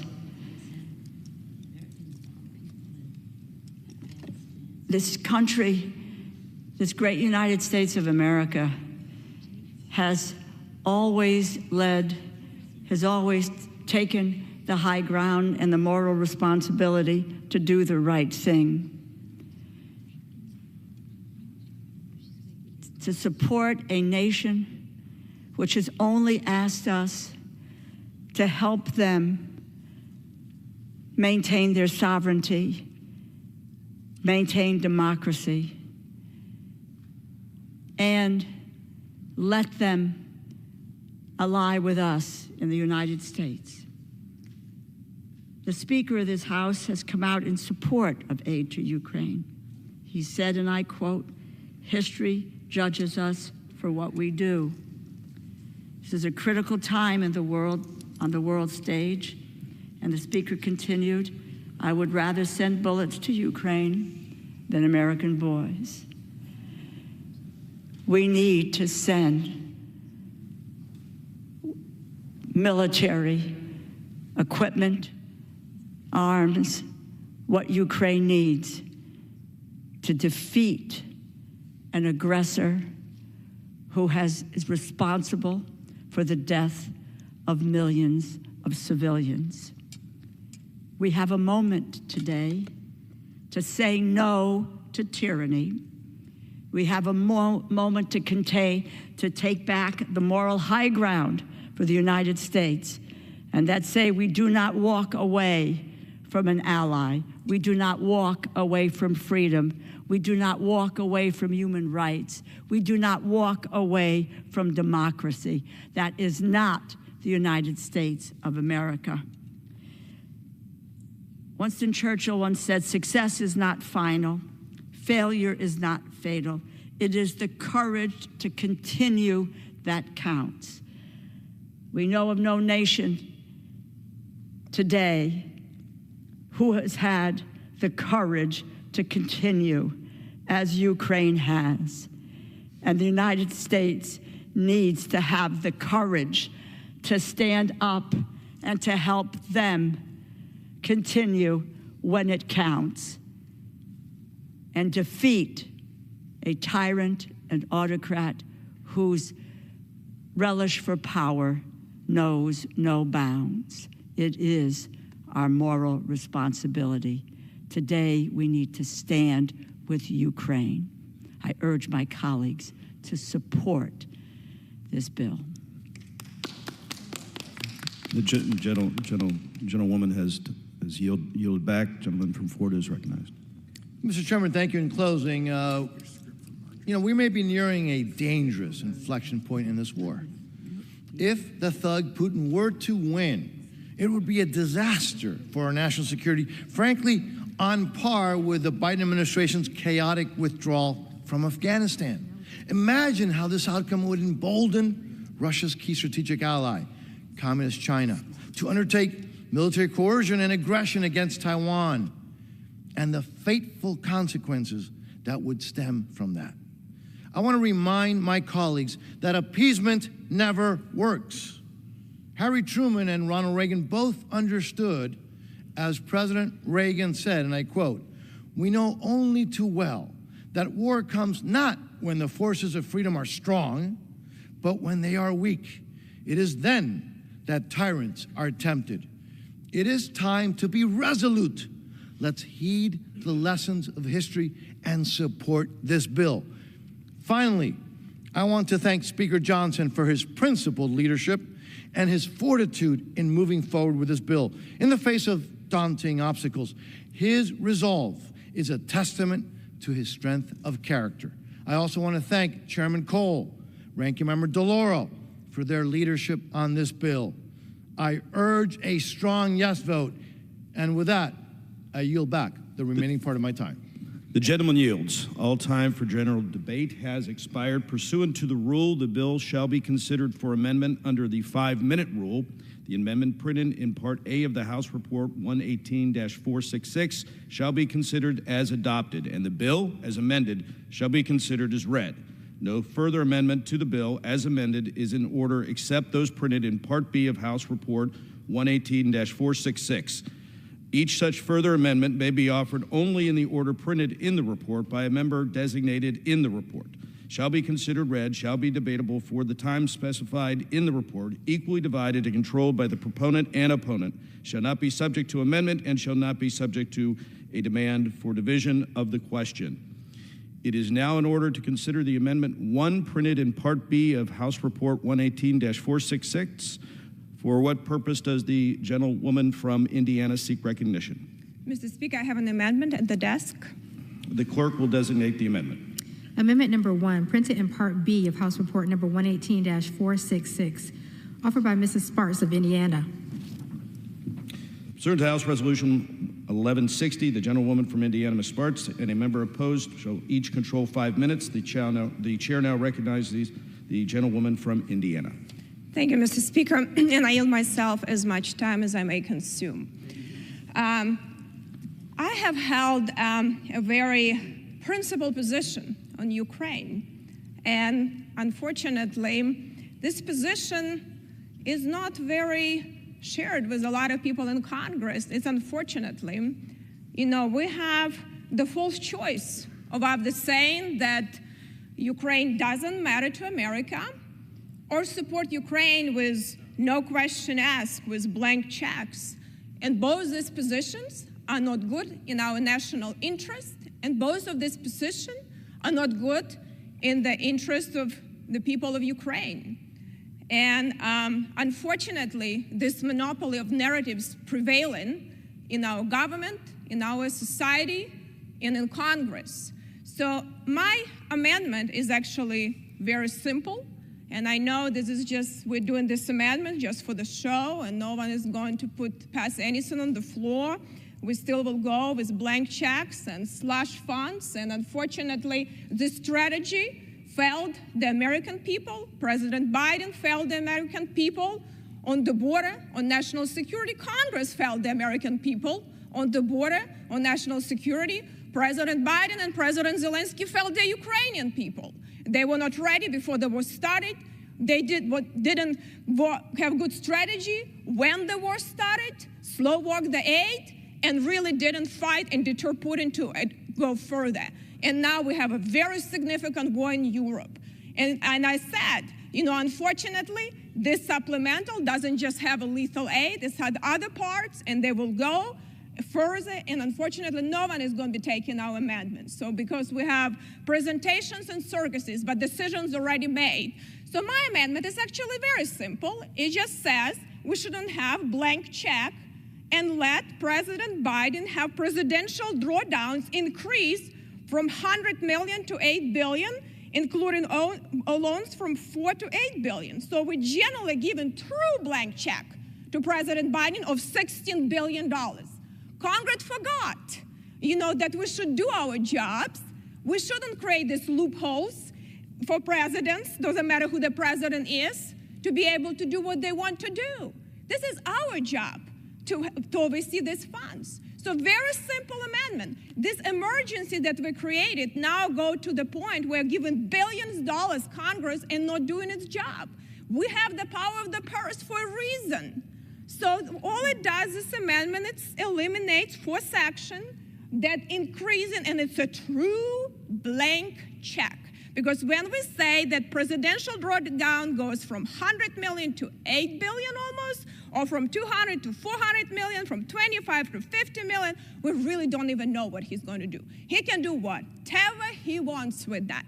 And that is a big problem, because these emergencies are dangerous, but also, what the problem we have right now, that in case of these emergencies, we actually don't have ability even to ask the questions, and Congress hasn't been asking questions. That's why we have such a major catastrophe around the world, whether it's in the Middle East, whether it's Ukraine, and that's why China, Russia, and Iran are moving, and we're doing a lot of presentation with blank checks and slush funds and no policies. And so I would urge my colleagues to think maybe for a change and give this amendment consideration, which I have a very low expectations. And I also would consider, as I said, to supporting lethal aid with border security. But unfortunately, that didn't happen. And it's sad for me to see that we still don't take this war as serious as we should be, because generally only 13.7 billion actually go to security assistance directly to Ukraine. From this 60 billion plus another 8 billion slush fund. So we're talking almost $70 billion plus another 8 billion of loans, whoever they go to. So we're talking about almost 80. So I have a problem with that, and I reserve. Woman reserves. For what purpose does the gentlewoman from Connecticut? Mr. Chair, I claim time in opposition to this amendment. The gentlewoman is recognized for 5 minutes.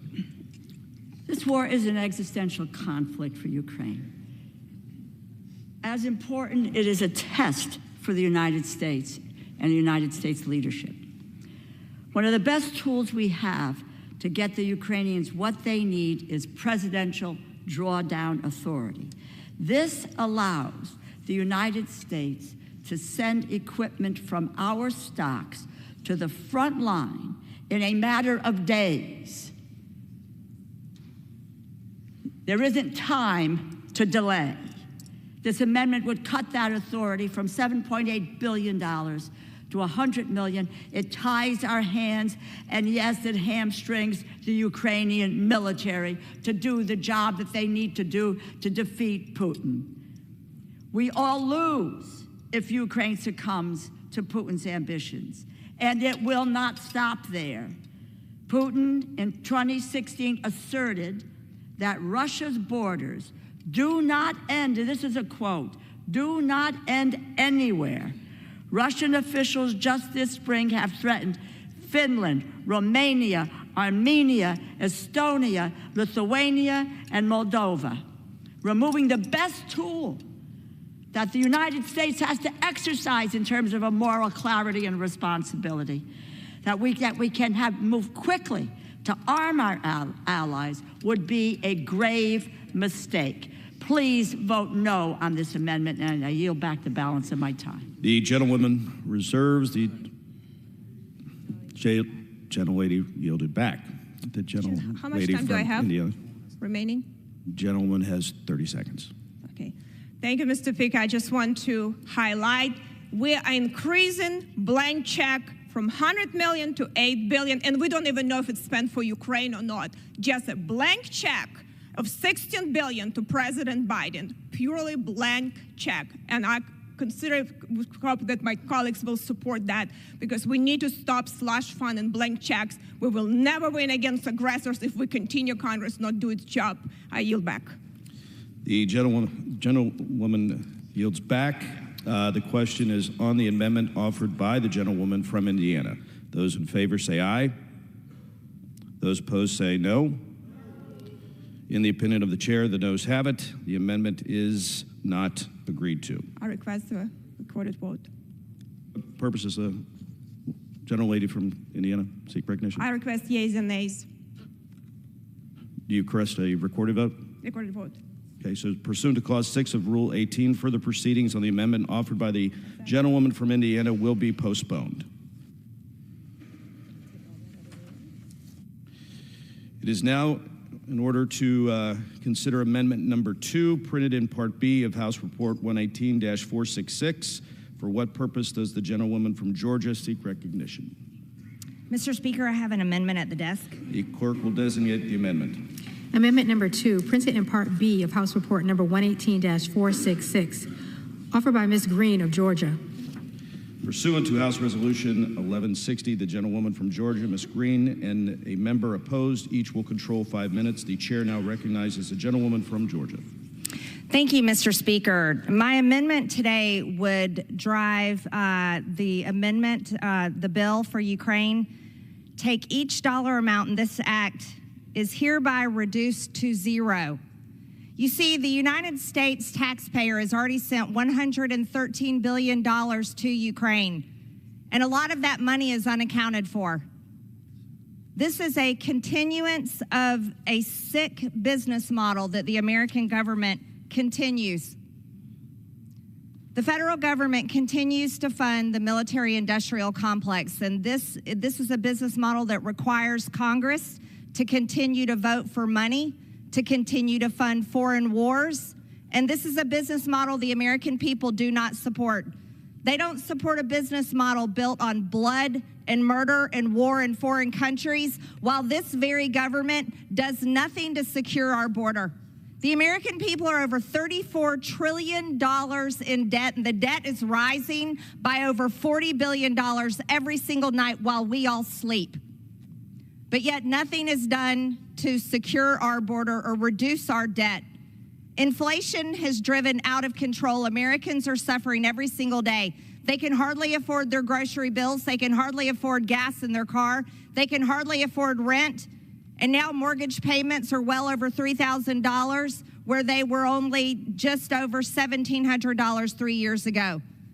The youngest generation, young adults, don't even think they're going to be able to buy a home in their lifetime. And today in Congress, the most important thing that this body thinks should be done is to send another $61 billion to a war in Ukraine that the American people by 70% do not support.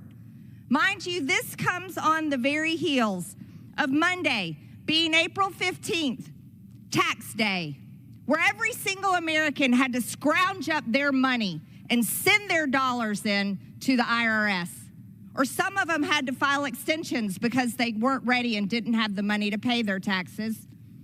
But today, this body says the most important thing we can do, no, is not reduce spending. That's not it. Not to do anything to drive down inflation. Oh, no, we can't do that for the American people. It's not to secure our own border that is invaded every single day, by people from over 160 different countries. No, don't secure the American border. Let everyone in. We have over 1.8 million known gotaways. We don't know who these people are. And yet you have members of this body talking big and tough about, oh, we have to defeat Russia. Oh, we have to protect Ukraine. But yet all of you are unwilling to protect the American citizens that pay your paycheck, pay the light bills in this building, and pay for this entire federal government. For what? For nothing. Ukraine is not even a member of NATO. Ukraine is not a member of NATO. But the most important thing you hear in Washington, D.C. is, oh, we have to spend Americans' hard-earned tax dollars over to Ukraine and keep the money going to continue to murder Ukrainians, wipe out an entire generation of Ukrainian men so that there are widows, there are fatherless orphans, there are not enough men to work in their industries. Oh, but you really support Ukraine. Wow, what kind of support is that? It's repulsive. You know, shame on the American government. Shame on the American government. If we support our military, support our military. We should be funding to build up our weapons and ammunition, not to send it over to foreign countries to kill foreign peoples. And if this body was worth what it claims to be, what it is, every single one of us would be demanding peace in Ukraine between these countries, peace for these people so that no more of them have to die. But you never hear anybody demanding peace. No, no, no, no. Peace is the last thing Washington wants because it doesn't fit the business model. This is a business model that they say continues our economy, protects American jobs. What a disgusting business model.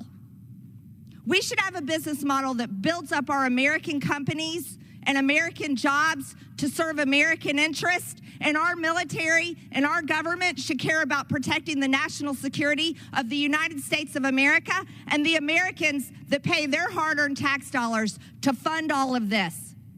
America last. America last. That's all this is. Every single day, America last. Gentlewoman's time has expired. I yield. Gentlewoman yields. For what purpose does the gentlewoman from Connecticut seek recognition? Mr. Chair, I rise in opposition to this amendment, strong opposition to this amendment, which would eviscerate Gentlewoman is recognized for the bill. 5 minutes. Thank you. In the post-World War II construct, the United States is the witness to the world on the values of democracy and freedom. These values have provided the United States of America with strong allies across the globe. It has helped our partners in Europe and NATO to support Ukraine against Vladimir Putin's unjust war. If we do not provide munitions, Ukraine will fall and Putin will be emboldened. And the Greene Amendment allows Putin to control Europe, abdicating our leadership role, and promises to our allies cannot happen. We must support Ukraine's defense. The world prior to World War II was unstable, with authoritarian fascist leaders seeking power, and voting no on this amendment will ensure that history does not in fact, repeat itself. I urge all of you to vote no. I reserve the balance of my time. Gentlelady has the only time. 2 minutes to the gentlewoman from Minnesota, the ranking member of the Defense Subcommittee, Ms. McCollum. Gentlewoman is recognized for 2 minutes. Thank you, Mr. Chair, and I thank the ranking member. I rise in very strong opposition to this amendment. Cutting the funding in this bill would be devastating. To zero out our support for Ukraine would only embolden Putin more. As I said earlier, murdering civilians on a daily basis is what the Russian government is up to, as well as holding thousands of Ukrainian children as captives. As ranking member of the Defense Appropriations Subcommittee, I know the funds included in this bill will provide Ukraine with the vital support they need to defend themselves. If this amendment were to pass, we would send a signal that the United States does not stand against Putin's campaign of death and destruction in Ukraine. We absolutely must stand against Putin's aggression.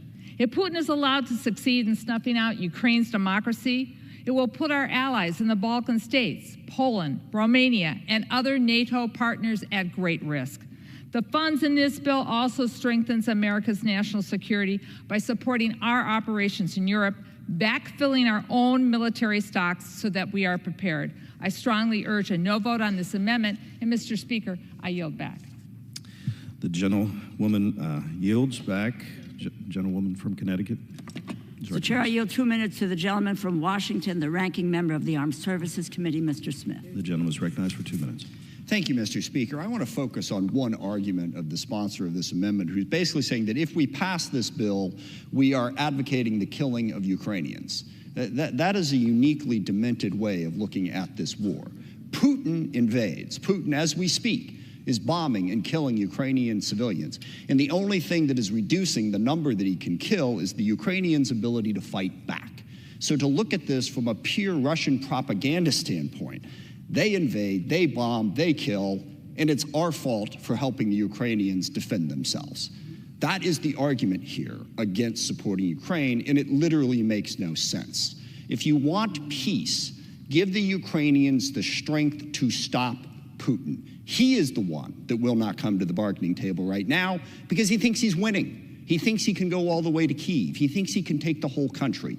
If we give the Ukrainians the ability to stop him, that forces him to the table. It makes no sense to say that giving the Ukrainians the ability to defend themselves is what's killing them, when it is very clearly the Russians that are killing them.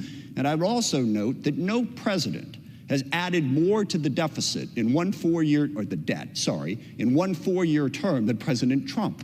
And I didn't hear a single Republican complaining about the debt or the deficit during that period of time. The Ukrainians need our help to bring peace, to stop Putin, to stop what he is trying to do. Also, to Ms. McCollum's point, this also helps our industrial base. We face a dangerous world between Russia, Iran, China, North Korea, all of whom are working together, by the way. If we don't help Ukraine stop Russia, that helps Iran, that helps China, that helps North Korea. This is about our national security, which I am quite confident that whether asleep or awake, the American people also care dearly about. Please defeat this amendment and support Ukraine and support United States national security interests. Thank you. I yield back. Gentleman yields. Gentlewoman from Connecticut is recognized. Speaker, I yield back. Gentlewoman yields back. The question is on the amendment offered by the gentlewoman from Georgia. Those in favor say aye. Those opposed say no. In the opinion of the chair, the noes have it. The amendment is not. Mr. Speaker. For what purpose does the gentlewoman from Georgia seek recognition? I ask for the yeas and nays. The gentlewoman asks for a recorded vote. Pursuant to Clause 6 of Rule 18, further proceedings on the amendment offered by the gentlewoman from Georgia will be postponed. The chair understands that Amendment 3 will not be offered. It is now in order to consider Amendment Number 4, printed in Part B of House Report 118-466. For what purpose does the gentlewoman from Florida seek recognition? Thank you, Mr. Speaker. I have an amendment at the desk. The clerk will designate the amendment. Amendment number 4, printed in Part B of House Report number 118-466, offered by Mrs. Camack of Florida. Pursuant to House Resolution 1160, the gentlewoman from Florida, Ms. Camack, and a member opposed, each will control 5 minutes. The chair now recognizes the gentlewoman from Florida. Thank you, Mr. Speaker. I yield myself as much time as I may consume. The gentlewoman is recognized. Thank you, Mr. Speaker. I rise in support of my amendment to H.R. 8035, which would eliminate all non-military funding in this Ukrainian aid package. Breaking this down a bit, that would mean cutting nearly $10.5 billion, with a B, from this whopping $60 billion Ukrainian bill. To date, American taxpayers have already given $113 billion to Ukraine since Russia's invasion. This new spending, $60 billion, is designated as emergency spending, meaning it goes straight to our national debt, a national debt that grows every single second to the tune of $8 billion every single day. Since Russia has invaded Ukraine in February of 2022, there has been robust debate in Congress, in this chamber, about the United States' role in the war. Now, while we here in this chamber disagree on the role that we should play, there is one thing that I hope that we can agree on. We, as the United States representatives, should not, and I repeat, should not, forsake our own national security in favor of another nation. We should not secure the borders of nations abroad while simultaneously ignoring the very real and very dangerous border crisis in our own country. While we should debate the merits of providing funds for weapons and equipment to defeat Russia in this conflict, funds that fall outside of immediate, narrow, and lethal aid should not warrant the same urgency or consideration. All told, sections of this bill that are not lethal aid come right to about $10.5 billion, with the bulk of it going to support the Ukrainian economy. Not the American economy, the Ukrainian economy. And anyone who is living under Biden's economic plan right now knows that it sucks. We need to be clear. This is emergency spending, again, going straight to our national debt, full stop.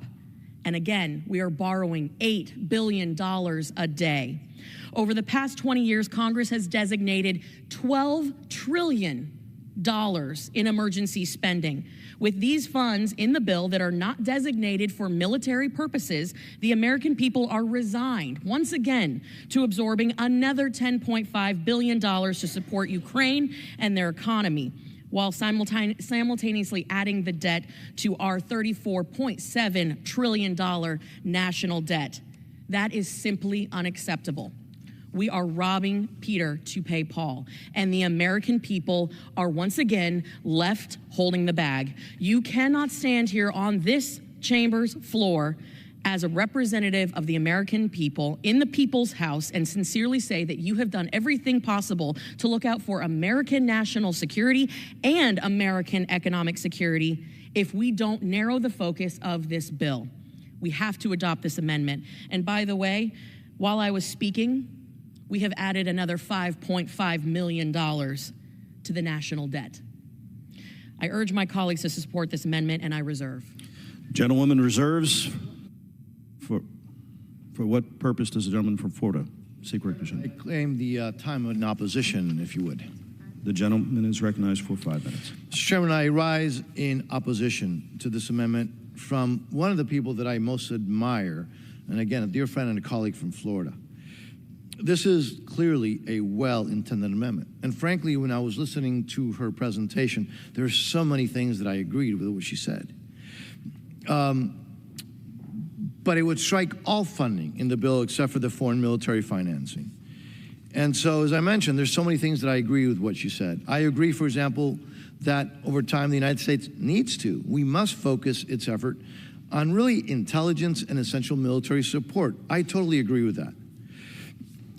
She also talked about how we need to narrow the scope. I would argue that, unfortunately, the amendment needs to be narrowed a bit, should have been narrowed a bit. Because it would be really, really counterproductive the way it's written at this time. And let me respectfully explain why. First, the amendment would zero out funding to keep U.S. personnel in our embassy in Ukraine safe. I don't think that's something that we should be doing right now. Also, the funding to enhance the U.S. government's presence in order to conduct oversight, which is something that I've been clamoring for, a lot of us have been clamoring for, begging and pleading and working for, well, this would eliminate that as well. And by the way, it would eliminate it, including for the oversight of the military portion of the assistance. Now, secondly, it would eliminate funding for the State Departments and USAID's Inspector General, from whom we require unprecedented oversight plans. But then, obviously, we need to give them the resources for this critical work, because we have to have oversight. And that's something that I know that at least on my side of the aisle, we all agree on, regardless of what you believe our role should be in Ukraine. And again, unfortunately, as I mentioned, this would eliminate that, the funding for that. Third, it would also eliminate funding for investigations of Russian war crimes in Ukraine, and as well as assistance to help secure Ukrainian nuclear facilities. And we've seen those in the news under threat by the Russians. And also the funds for potential clearance of Russian mines. And finally, it would eliminate economic support for Ukraine. And that is something that the sponsor of this amendment is really focused on. But I would argue even there, that is essential at this moment, right now. Look, it's pretty clear that Putin has been targeting farmlands and infrastructure, energy infrastructure, road infrastructure, and Ukraine's industrial base. And by the way, he's doing that for a reason. You see, crippling Ukraine's economy, and Putin knows this, has a direct impact on Ukraine's ability to stop Putin. So now, as chairman of the State of Foreign Operations Subcommittee, I can assure you that not only do I understand the sponsor of this amendment's frustration, I get it, I share it. But that's why, again, we need to have the language that's currently in the bill. I understand her concern and her frustration because of the lack of transparency and strategy on the funding that has already been provided. So that's why this is very clear. That's why this legislation includes many of the critical oversight and burden-sharing priorities that I'm very proud originated in the FY24 State Foreign Operations Bill. These include unprecedented cost-matching requirements so that other donors step up. They must step up. The bill imposes layers and layers and layers of conditions on the funding, including for in-person monitoring, for example. This bill requires, I know, novel concept, a strategy that must be developed and submitted so that Congress can evaluate the execution of aid and its alignment with U.S. national security interests. Another significant change, by the way, from the Senate supplemental is a requirement in this bill that the economic support to Ukraine be repaid, transforming assistance from a grant to a loan. I am so grateful to the sponsor of this amendment for her work. I appreciate the intent of this amendment, but we cannot afford to shortchange our oversight funding, our diplomatic security funding, and other strategic priorities. So for those reasons, with, again, the great admiration and respect for the sponsor of this amendment, I must urge a no vote on this amendment, and I reserve the balance of my time. Gentleman's time has expired. The gentlewoman from Florida is recognized. Thank you, Mr. Speaker. And let me just begin by saying the feeling is mutual. I have tremendous respect and admiration for my colleague from the Sunshine State. And I hear loud and clear the critical elements of this bill that have been deemed necessary. Heck, I deem them necessary. The American people and the representatives in this chamber, we demand fully accountability and transparency. However, there are multiple poison pills within this text that the American people, and certainly not my constituents back home, support. For example, $300 million for international narcotics control and law enforcement. What about the 100,000 plus people every single year in America that are being poisoned by fentanyl? Where is the funding to stop the flow of fentanyl into the United States? What about the $25 million for transition initiatives? What about the $60 million for diplomatic programs? I noticed that my colleague, again, who I deeply respect, he mentioned that part of that is for security, but what about the rest? Or the $481 million for refugee and entrance assistance? We have a border crisis that has resulted in one of the most egregious public health, public safety, humanitarian, and national security crises in American history. We are approaching over 10 million illegals crossing into our country, being quote unquote paroled, which is just a fancy way of saying catch and release, into the United States, approaching 2 million gotaways. We have a massive crisis here at home, and if America is not safe and secure here at home, we cannot help our partners abroad. I urge respectfully that my colleagues put America first and adopt this amendment. With that, I yield. The gentlewoman from Florida yields. The question is on the amendment offered by the gentlewoman from Florida. Those in favor say aye. Aye. Those opposed say no. In the opinion of the chairs, the noes have it. The amendment is not agreed to. Speaker, I request a recorded vote. A recorded vote is requested pursuant to Clause 6 of Rule 18. Further proceedings on the amendment offered by the gentlewoman from Florida will be postponed.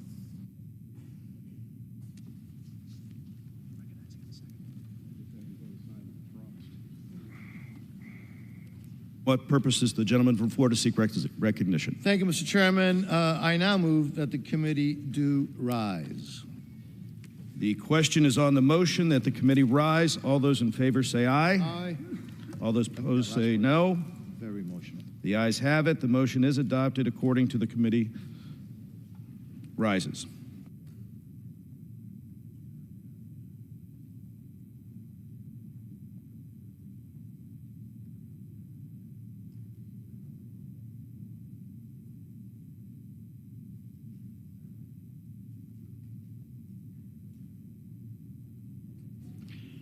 Mr. Chairman.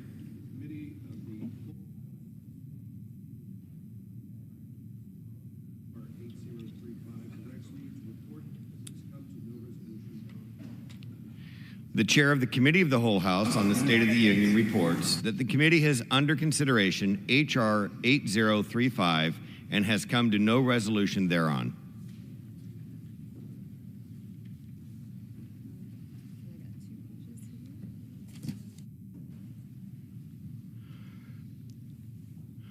For what purpose does the gentleman from California, Mr. Calvert, seek recognition? Mr. Speaker, pursuant to House Resolution 1160, I call up the bill H.R. 8034, the Israel Security Supplemental Appropriations Act of 2024, and ask for its immediate consideration in the House. The clerk will report the title of the bill. H.R. 8034, a bill making emergency supplemental appropriations to respond to the situation in Israel and for related expenses for the fiscal year ending September 30th, 2024, and for other purposes. Pursuant to House Resolution 1160, the bill is considered read. The bill shall be debatable for 30 minutes, equally divided and controlled by the chair and ranking minority member of the committee on the appropriations of their respective designees.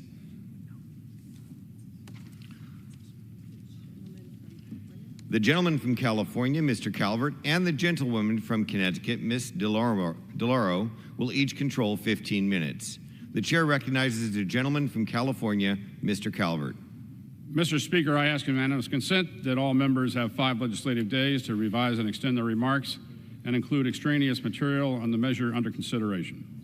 Without objection. Mr. Speaker, I yield myself what time I may consume. The gentleman is recognized. Mr. Speaker, I rise today to offer House Resolution 8034, the Israel Security Supplemental Appropriations Act of 2024. This bill provides $26.38 billion to fortify America's support of our Israeli allies and defend our troops in the region. It is part of a larger package of 3 security supplemental appropriation acts before us: Israel, Ukraine, and Indo-Pacific. All 3 are essential to deter our adversaries. There are moments where actions is optional, a convenience but not a necessity, a choice. This is not one of those moments. The world is in chaos. Americans have been killed, and our allies and partners are dying in the front lines every day. Ukraine is entering its 3rd year of a war to repel Russia's invasion.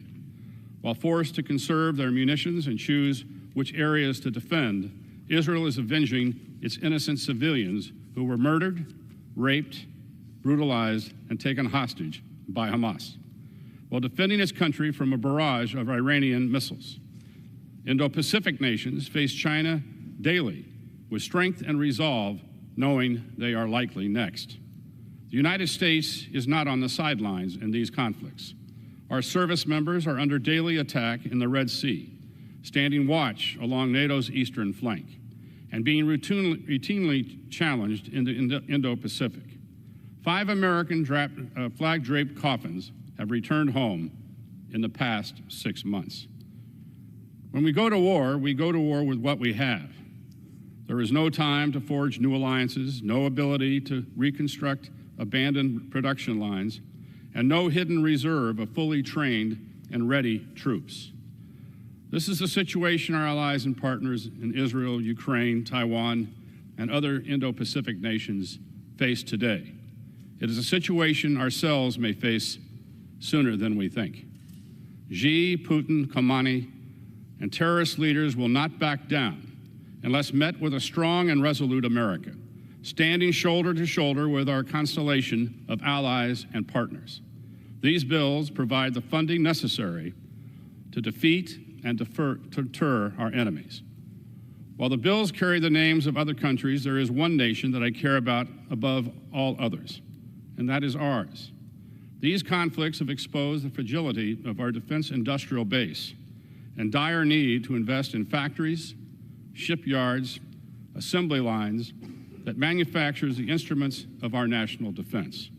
In recognition of this fact, over $59 billion across these bills go into our defense industrial base, including $3.3 billion to supercharge a submarine industrial base, $29.5 billion to replenish our stocks of U.S. defense systems and services provided to Israel, Ukraine, and Taiwan, $1.13 billion to expand procurement and development of artillery and critical munitions. Each conflict has its unique needs and is addressed in these bills, including $5.2 billion to replenish Israel's Iron Dome, David Sling, and procure the Iron Beam missile defense systems. $542 million for unfunded priorities requested by the Indo-PACOM commander, and $13.8 billion directly to procure U.S. capability for Ukraine. Our servicemen and women across the globe are being asked to operate at a wartime tempo to track, respond, and engage emerging threats. These bills provide the resources necessary to support their operations, with $11.3 billion for current U.S. operations in Europe, $2.4 billion for our forces in the Middle East, who are under daily attack. Mr. Speaker, we have been complacent for far too long, as our allies and partners and our own service members have been under attack. This Congress has a solemn obligation to our military to provide them with the resources they need to deter and win our nation's wars. Douglas MacArthur once said that the history of the failure of war can almost be summed up in 2 words: too late.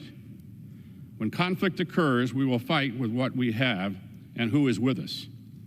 Mr. Speaker, I encourage my colleagues to vote yes on these bills to ensure our military readiness and revigorate American defense industry.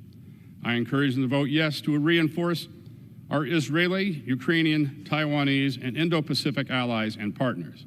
I encourage them to vote yes so that future generations may write on what we did here today. They weren't too late. Thank you, and I reserve the balance of my time. The gentleman reserves. The gentlelady from Connecticut is recognized. Speaker, I yield myself such time as I may consume. The gentlewoman is recognized. Mr. Speaker, I rise in strong support of the Israel Security Supplemental Appropriations Act, which will provide Israel with desperately needed aid to respond to the horrific October 7th attacks and protect itself from Iran and its proxies. What happened in Israel on October 7th was horrifying. On a recent trip to Israel, I saw firsthand the remnants of the violence that innocent people were subjected to, including the site of the Supernova Sukkot gathering, the gathering at which it was a music festival that Hamas attacked, Kibbutz Berei and the homes where so many were massacred, and Hostage Square, where I met with families of those taken hostage by Hamas. The United States has not forgotten October 7th, and today we are providing the aid Israel has needed since the day Hamas terrorists killed innocent Israeli civilians in the worst attack on Jewish people since the Holocaust. Just last weekend, Israel was openly and directly attacked by Iran. I applaud the role of the United States in providing Israel with support in its defense against that attack. But while we must ensure Israel can stand strong in the face of adversaries like Iran that seek its annihilation, we must also ensure that every step possible is taken to protect innocent life in Gaza and elsewhere. On my trip, we also went to Kirbet Zanuta, a Palestinian village in the West Bank, where settlers destroyed homes and a school. On the trip, we were also briefed by from Gaza by humanitarian organizations, including UNRWA, which have lost hundreds of staff to the violence. To that end, I have called for an immediate ceasefire of at least 6 weeks to facilitate the safe delivery of aid to civilians in Gaza. We must protect aid workers. We must open additional crossings to bring in at least 500 trucks a day and ensure that food is never used as a weapon of war. Innocent families are in danger. Children are starving, and civilian casualties are mounting, not just in Gaza, but in conflict zones all around the world. The more than $9 billion in humanitarian support in this bill would make sure that we are not leaving Gazans, the Ukrainians, the Sudanese, the Haitians, or the Rohingya behind. We must pass this bill, ensure Israel has the resources it needs to defend itself, and that much-needed humanitarian aid can flow to millions of vulnerable people around the world. I urge your support, and I reserve the balance of my time. The gentlelady reserves. The gentleman is recognized. I yield to the gentleman from Georgia, a member of the Appropriations Committee, Mr. Clyde, for 1 minute. The gentleman's recognized. Thank you, Chairman Calvert. I will always stand with our greatest ally in the Middle East, Israel, but I rise today to express my serious concerns with a very flawed supplemental. In November, I supported the first security supplemental for Israel, which was financially paid for and would have provided weapons and equipment for Israel's fight against Hamas. The cost was offset by rescinding Democrats' unprecedented expansion of the IRS. Today, we are considering a vastly different bill, one that is all borrowing, another $26 billion of debt with no rescissions. The legislation also contains $400 million for FEMA, which has nothing to do with supporting Israel, and over $9 billion for humanitarian aid in Hamas-controlled Gaza and the West Bank.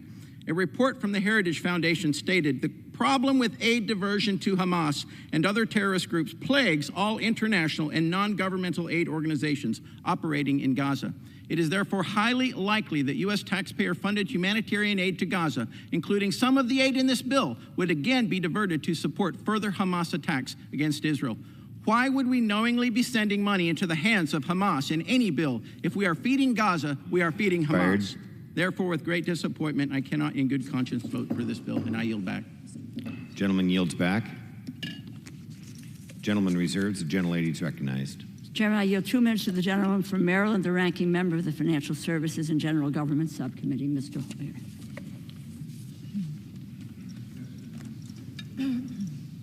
Gentleman is recognized. Mr. Speaker, I rise in strong support of this legislation. All of the bills will address the issues at hand.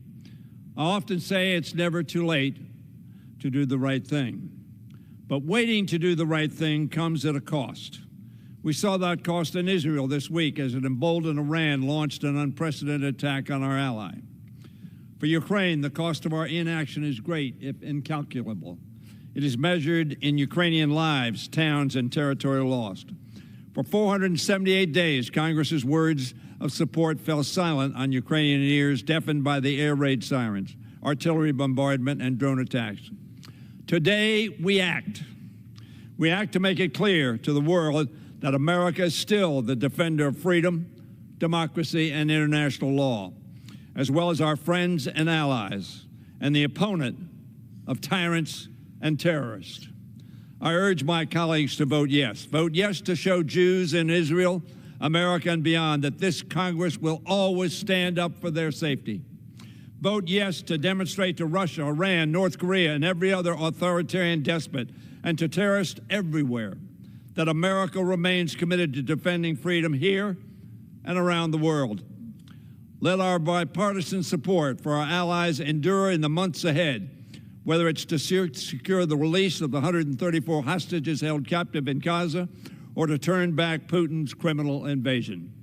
The voice of resolve and opposition to tyranny must not be muted, nor should it be delayed. Let us pray that the majority that speaks today will remain loud and clear for all to hear. Gentlelady reserves. Gentleman is recognized. I yield to the gentleman from California, Mr. McClintock, for 1 minute. Gentleman is recognized. Mr. Speaker, Ukraine and Israel are in growing danger of running out of arms and ammunition while China casts a hungry eye on Taiwan. History warns us of allowing aggression to grow unchecked and of how quickly events in an unstable world can unravel. Profligate spending is exhausting our resources and damaging our economy, but as Reagan reminded us, defense is not a budget issue. You spend what you need to spend. And although the defense of these besieged nations is one step removed from our own, it would be a very good thing to keep it that way. I regret that the 3 military aid bills are larded up with about $20 billion of economic handouts, but we are out of options and we are out of time. I'm afraid that's the price we now have to pay for months of dithering in this House. Without these bills today, we and the world risk a future butcher's bill that is incalculable. I yield back. Gentleman reserves. Gentlelady is recognized. Speaker, I yield 2 minutes to the gentlewoman from Florida, the ranking member of the Military Construction and Veterans Affairs Subcommittee, Ms. Wasserman Schultz. The gentlewoman is recognized. Mr. Speaker, it is incomprehensible that the Israeli hostages captured on Simchat Torah are still in Hamas's captivity as we approach Passover. I rise to finally provide long overdue aid to our ally Israel as she fights to defend herself against threats on multiple fronts. On October 7th, Hamas launched a massacre that led to the deadliest day for Jews since the Holocaust. Hamas murdered, raped, and captured Israelis, Americans, Jews, Muslims, Christians, and people from dozens of countries. Hamas broke a ceasefire and declared war on humanity. Since that bloody day, Hamas terrorists have promised to carry out the attack again and again. I recently visited Israel for the 3rd time since October 7th. I saw the realities of Hamas's dedication to annihilate Israel. I will never be able to unsee the images at the Nova Festival site where Hamas massacred hundreds of young people. The road leading towards the site is littered with burn marks, where cars with people fleeing for their lives were burned alive on the spot. You walk into the festival site and see hundreds of memorials to the innocent victims who were murdered in cold blood. At Kibbutz Kfar Aza, we saw homes riddled with bullet holes and burned to the ground with people still in them. This is what Israel is up against. This is what Israel must defend against. Maniacal terrorism dedicated to the destruction of not just the state of Israel, but of all Jews. Israel fights not only to destroy Hamas's Iran-backed military capabilities, but to send a clear message to our adversaries who seek to erase the Jewish state: you will not be successful. President Biden, Leader Jeffries, and Democrats have fought for months to send this critical security assistance, as well as life-saving humanitarian aid for the Palestinian people who are also victims of Hamas. A vote against this bill is a vote to deny that aid. I am proud to support this vital effort to help Israel in this existential battle and aid civilians. And I urge my colleagues to join me to free Gaza from Hamas. Am Israel Chai. I yield back the balance of my time. Gentleman yields. Gentleman is recognized. I yield to the gentleman from New York, Mr. Lawler, 1 minute. Gentleman is recognized. Our country is at a most critical juncture. Do we take a step back, watch our allies fall, and allow terror to spread? Or do we stand strong as leader of the free world and stand up for our allies and take on our adversaries? To me, the answer is clear. The legislation we're debating today has the potential to turn the tide in Ukraine, protect our ally Israel, and deter China from attacking Taiwan. There's no question that under the Biden administration, the world has become a tinderbox. Conflict erupting across the globe. Our allies are under attack. China, Russia, and Iran are engaged in an unholy alliance, seeking to undermine and destabilize the U.S., Israel, and the free world. We are the leader of the free world. It requires us to lead. We cannot abdicate the responsibilities that come along with it. The time for choosing is here. The time for action is now. I choose to act in defense of freedom, democracy, and America's role in the world. I support aid to our allies. I support holding our adversaries accountable, and I support America being that shining city upon a hill. We cannot give in. Victory at all cost. Gentleman yields back. Gentleman reserves. Gentlewoman is recognized. Speaker, I yield 1.5 minutes to the gentlewoman from Florida, a member of the Appropriations Committee, Ms. Frankel. Gentlewoman is recognized. Thank you, Mr. Speaker. I urge support of this bill, which sends military aid to Israel to defend herself, protects U.S. troops in the Middle East, and provides urgently needed food and medicine to those suffering in places like Gaza, Sudan, and Ukraine. Mr. Speaker, my grandfather, Abe, he fled Europe as the Nazis took over, as they murdered 6 million Jews. Today, almost half of the world's Jewish population, over 7 million people, live in Israel. And with calls from river to the sea, Iran's regime and its proxies have vowed to wipe Israel off the map. Hezbollah fires rockets. Hamas brutally attacks innocent Israelis, raping women, taking hostages. Iran sends a barrage of missiles as it builds its nuclear arsenal.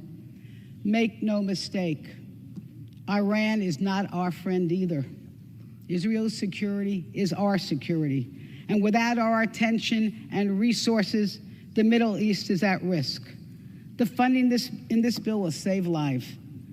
Missile defense for our ally, protecting our troops in the Middle East, and humanitarian aid for the heartbreaking need around the world. I yield back. Gentlewoman yields. Reserves.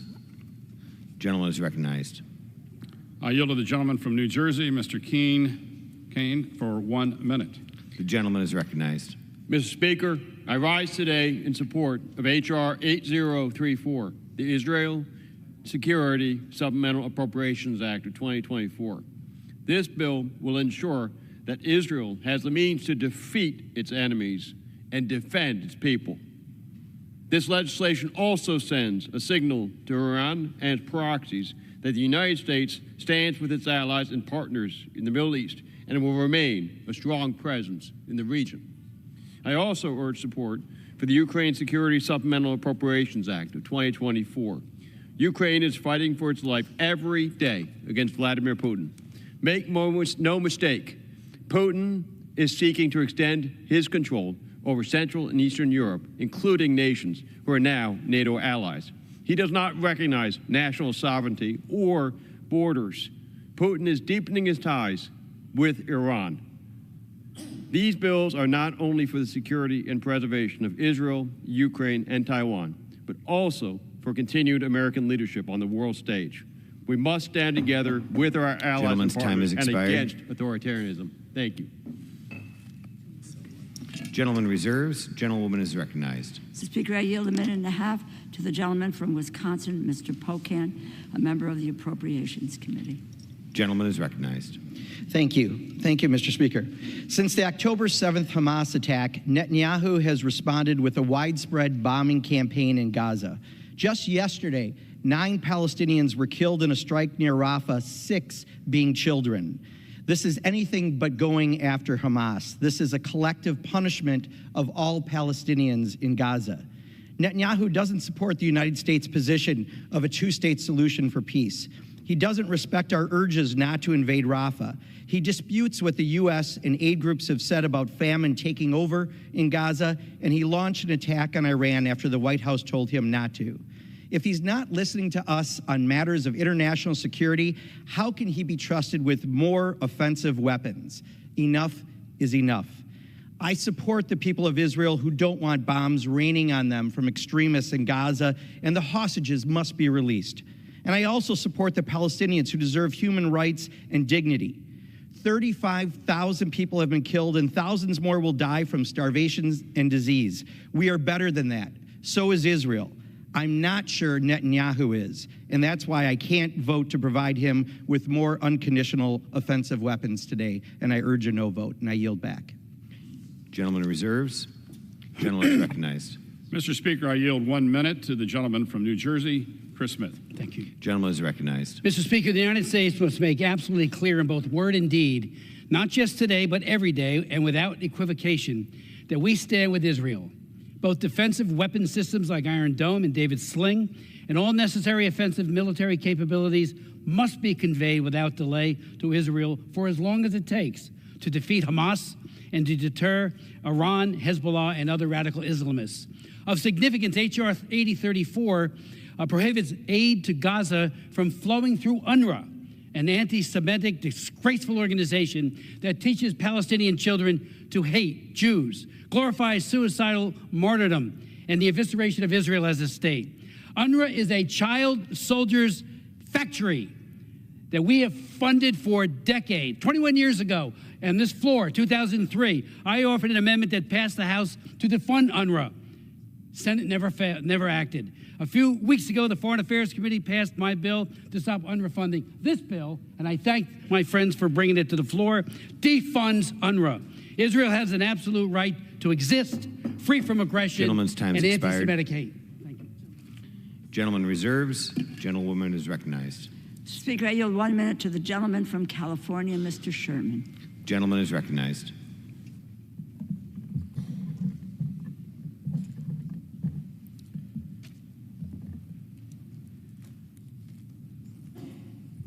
I want to focus on the 40% of this bill that gets little or no attention. It provides $9.1 billion in humanitarian aid, and that aid is unearmarked. So at a hearing last week, I got the administration to go on record as to where that money will be spent. It will be spent in Haiti, where 80% of the capital is in the hands of gangs and hundreds of thousands have been forced to flee. It will be spent in Sudan, where 18 million people face acute food insecurity due to civil war. It'll be spent in Ethiopia, where we've seen the highest casualty war of this decade. 500,000 Tigrayans have died, and now millions face famine. It will be spent in eastern Congo, where 7 million people have been displaced by war. It'll be spent on the 1.1 million Rohingya in camps who are there due to ethnic cleansing by Myanmar, and where rations have recently been cut by 30% due to lack of funding. It'll be spent in Armenia, where 120,000 refugees are there because of Azerbaijan's ethnic cleansing. It will be spent to meet the critical needs in Gaza. This bill will save hundreds of thousands, I believe millions of lives. Vote yes, and I want to commend President Biden for putting this whole package together back in October. It is Gentleman's time has pass it expired. now.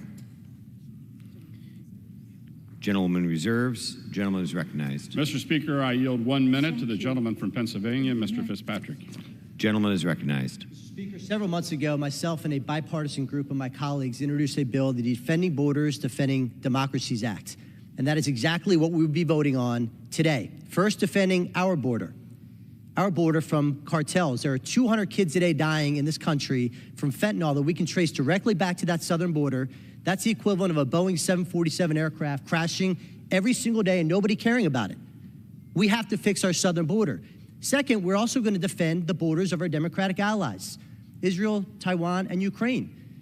Taiwan and Ukraine being invaded by communist dictators and Israel being invaded by terrorists. I would hope that we could all agree on those two concepts in this chamber.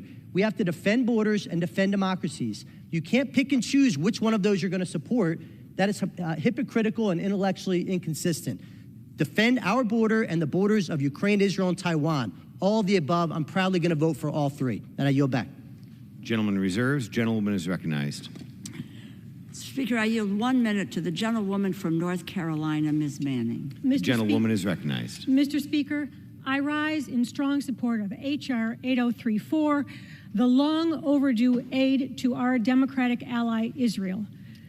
Israel is fighting an existential battle against Iran and its proxies, Hamas and Hezbollah. I have seen with my own eyes the gruesome devastation wrought by Hamas's October 7th terrorist attack, and I worry every day about the hostages who are still being held by Hamas. Last Saturday, Iran unleashed an unprecedented attack on Israel with 300 drones and missiles. If only one ballistic missile had hit its target, there would have been devastating loss of life, loss of Jews, Muslims, and Christians. I ask my colleagues to remember a no vote would deny much-needed humanitarian aid and much-needed funding for the nonprofit security grant program to help high-risk religious institutions in our country. The world is watching to see if we will stand with our allies, with Israel and Ukraine in their time of need. I urge my colleagues to vote yes. Gentlewoman reserves. The gentleman is recognized. Mr. Speaker, I yield 30 seconds to the gentleman from South Carolina, Mr. Wilson. The gentleman's recognized. Thank you, Mr. Speaker. We're in a war we didn't choose. Dictators with rule of gun invading democracies with rule of law. We see this with the invasion by Putin, but I'm really grateful to see the bipartisanship here today. Donald Trump established the embassy in Jerusalem. He stood with Israel. He sent Javelin missiles to stop Putin and Ukraine. He put American troops in Poland to stop war criminal Putin. It was Donald Trump that tried to stop Nord Stream 2, which finances the oppression by Putin of the people of Russia, leading to the assassination of Alexei Navalny. I yield back. The gentlewoman is recognized. Speaker, I yield 1 minute to the gentlewoman from Texas, Ms. Jackson Lee. The gentlewoman is recognized.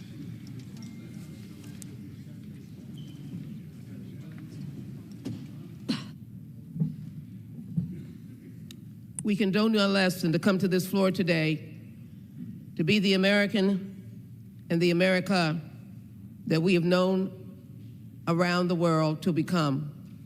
And that is freedom-loving, democracy standing for, and watching our men and women go overseas, in many instances, to shed their blood for others, as well as the American people.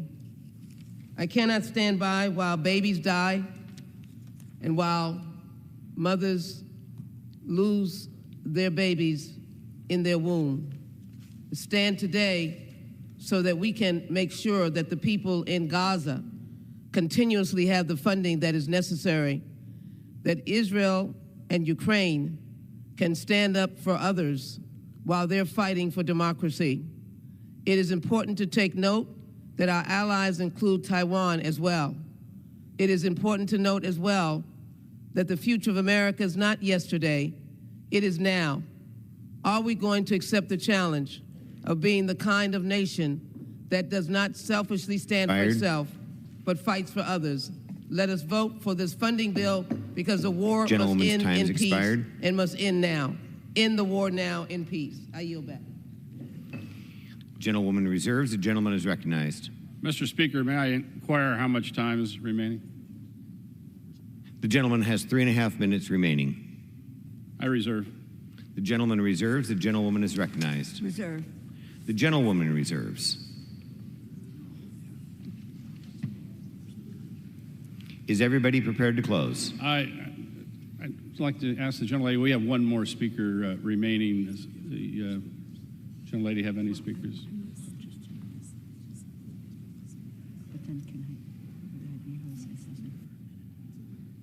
We have no more speakers.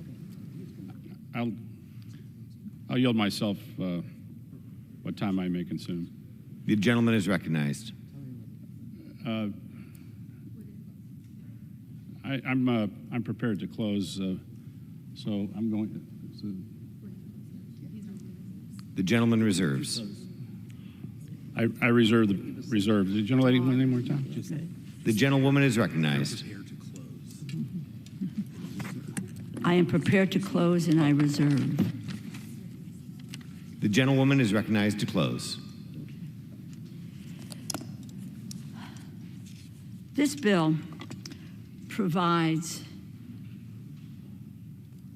urgently needed humanitarian aid for millions of civilians who have been caught in a crossfire across many theaters, whether it is Ukraine against the Russian aggression, Israel in its war against Iran and its proxies like Hamas, Hezbollah, and Houthis, our Indo-Pacific partners against an adversarial China.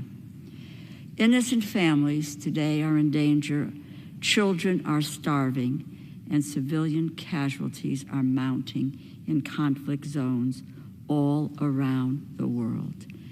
The humanitarian support in this bill would make sure that we are not leaving these people behind.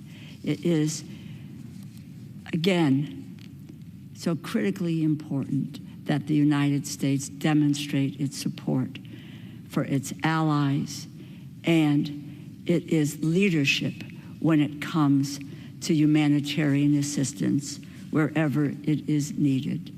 And we come here to govern, we come here to take our responsibilities seriously, and I believe that the majority of people here do take responsibilities seriously. Today we have the ability to help to make a difference, and in this piece of legislation, in addition to our support for our ally Israel, we have the moral responsibility to provide humanitarian assistance. The United States cannot stand by and watch people starve to death, be caught in crossfires without our standing up and saying no. I urge my colleagues to vote for this bill. It really, the moment, as I said at another meeting this week, the moment has met us. We need to meet that moment. I yield back. The gentlewoman yields back. The gentleman is recognized.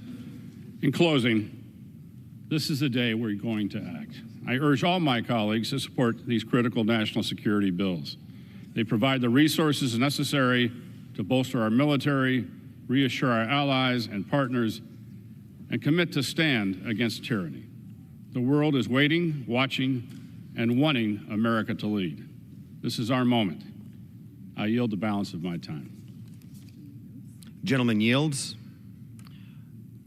All time for debate has expired. Pursuant to House Resolution 1160, the previous question is ordered on the bill. The question is on engrossment and third reading of the bill. Those in favor say aye. Those opposed, no. The ayes have it. Third reading. A bill making emergency supplemental appropriations to respond to the situation in Israel and for related expenses for the fiscal year ending September 30th, 2024, and for other purposes. Under Clause 10 of Rule 20, the yeas and nays are ordered. Pursuant to Clause 8 of Rule 20, further proceedings on this question are postponed. Pursuant to Clause 8 of Rule 20, the unfinished business is the vote on the motion of the gentleman from Alabama, Mr. Moore, to suspend the rules and pass H.R. 3602 as amended, on which the yeas and nays are ordered. The clerk will report the title. H.R. 3602, a bill to prohibit the intentional hindering of immigration, border, and customs controls and for other purposes. The question is, will the House suspend the rules and pass the bill as amended? Members will record their votes by electronic device. This is a 15-minute vote.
On this vote, the yeas are 215, the nays are 199. Two-thirds not being in the affirmative, the rules are not suspended, the bill is not passed.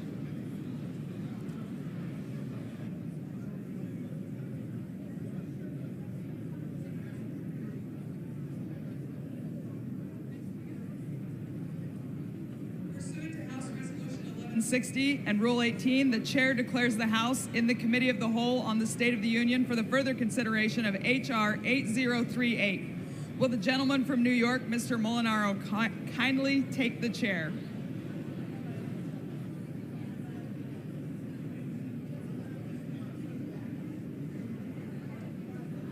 The House is in the Committee of the Whole House on the State of the Union for the further consideration of H.R. 8038, which the clerk will report by title. H.R. 8038, a bill to authorize the President to impose certain sanctions with respect to Russia and Iran and for other purposes. When the Committee of the Whole rose earlier today, a request for recorded vote on Amendment Number 2, printed in Part E of House Report 118-466, offered by the gentleman from Iowa, Mr. Nunn, had been postponed. Pursuant to Clause 6 of Rule 18, the unfinished business is the request for a recorded vote on Amendment Number 2, printed in Part E of House Report 118-466, offered by the gentleman from Iowa, Mr. Nunn, on which further proceedings were postponed and on which the ayes prevailed by voice vote. The clerk will redesignate the amendment. Amendment Number 2, printed in Part E of House Report Number 118-466, offered by Mr. Nunn of Iowa. A recorded vote has been requested. Those in support of the request for recorded vote will rise and be counted. A sufficient number having risen, a recorded vote is ordered. Members will record their votes by electronic device. This will be a 2-minute vote.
On this vote, the yeas are 249 and the nays are 167. The amendment is adopted. There being no further amendment under the rule, the committee rises.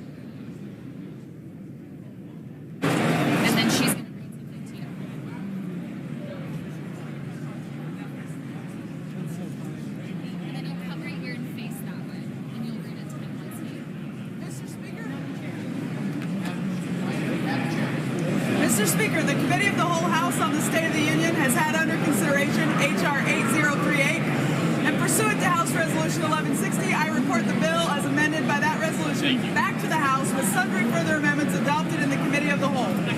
Beautiful.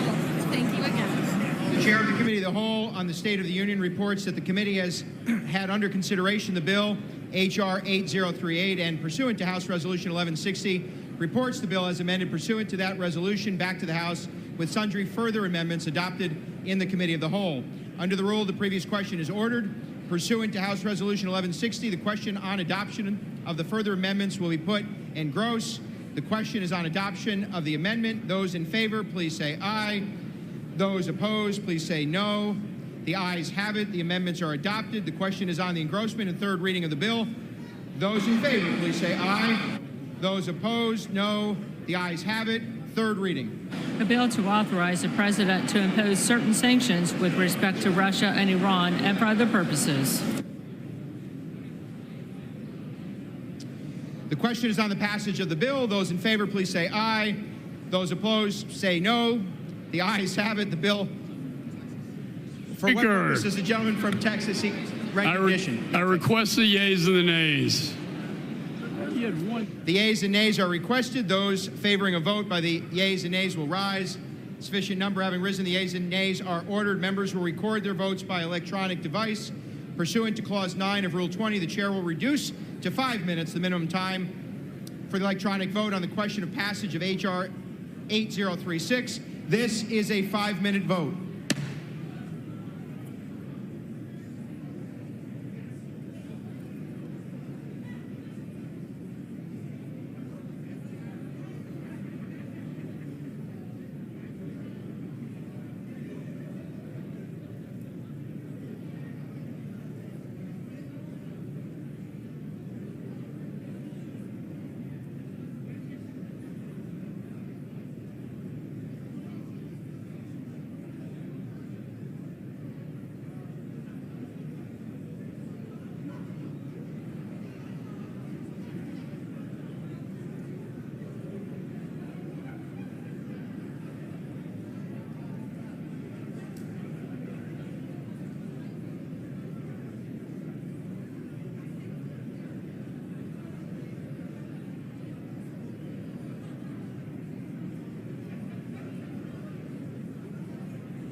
60 and the nays are 58.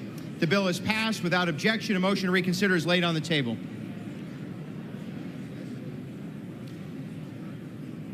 Pursuant to Clause 8 of Rule 20, the unfinished business is the vote on the passage of H.R. 8036, on which the yeas and nays are ordered. The clerk will report the title of the bill. H.R. 8036, a bill making emergency supplemental appropriations for assistance for the Indo-Pacific region and for related expenses for the fiscal year ending September 30th, 2024, and for other purposes. The question is on the passage of the bill. Members will record their votes by electronic device. This is a 5-minute vote.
On this vote, the yeas are 385 and the noes are 34, with one answering present.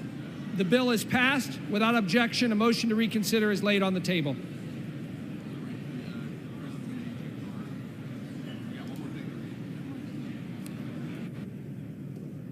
Pursuant to House Resolution 1160 and Rule 18, the chair declares the House in the Committee of the Whole House on the State of the Union for further consideration of H.R. 8035. Will the gentleman from New York, Mr. Molinaro, kindly take the chair?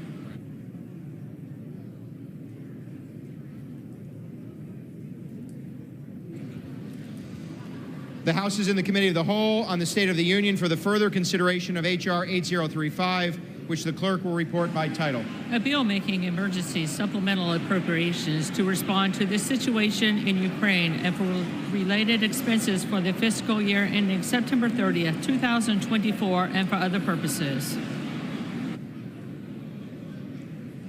When the Committee of the Whole rose earlier today, a request for recorded vote on Amendment Number 4, printed in Part B of House Report 118-466, offered by the gentlewoman from Florida, Mrs. Camack, had been postponed.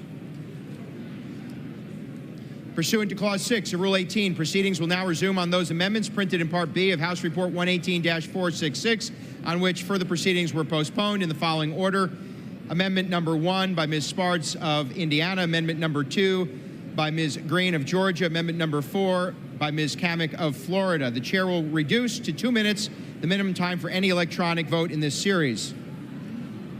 The unfinished business is the request for recorded vote on Amendment Number 1, printed in Part B of House Report 118-466, offered by the gentlewoman from Indiana, Ms. Sparts, on which further proceedings were postponed and on which the noes prevailed by voice vote. The clerk will redesignate the amendment. Amendment Number 1, printed in Part B of House Report Number 118-466, offered by Ms. Sparts of Indiana. Recorded vote has been requested. Those in support of the request for recorded vote will rise and be counted. A sufficient number having risen, a recorded vote is ordered. Members will record their votes by electronic device. This is a 2-minute vote.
On this vote, the yeas are 105, the nays are 319. The amendment is not adopted.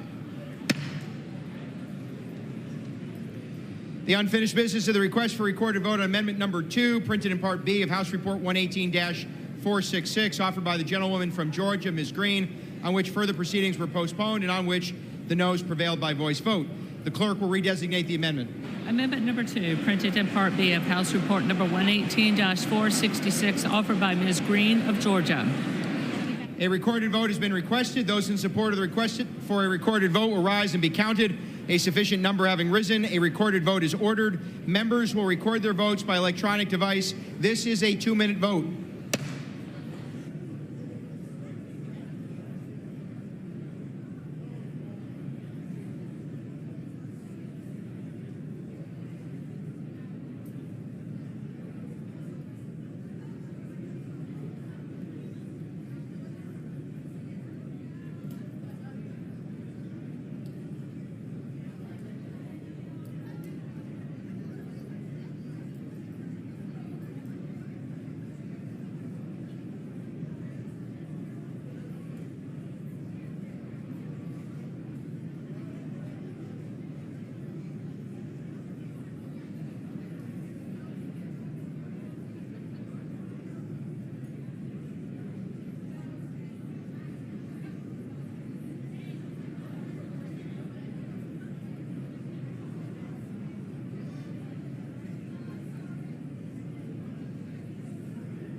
All members voted. Does any member wish to change their vote?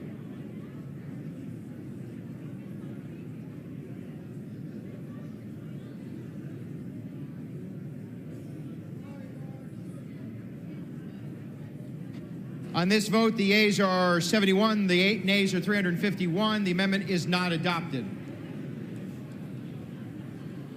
The unfinished business is the request for recorded vote on amendment number 4, printed in Part B of House Report 118-466, offered by the gentlewoman from Florida, Ms. Camack, on which further proceedings were postponed and on which the noes prevailed by voice vote. The clerk will redesignate the amendment. Amendment number 4, printed in Part B of House Report number 118-466, offered by Mrs. Camack of Florida. A recorded vote has been requested. Those in support of the request for recorded vote will rise and be counted. A sufficient number having risen, a recorded vote is ordered. Members will record their votes by electronic device. This is a 2-minute vote.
members voted? Does any member wish to change their vote?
On this vote, the yeas are 154, the nays are 272.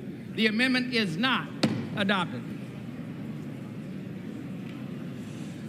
There being no further amendments under the rule, the committee rises.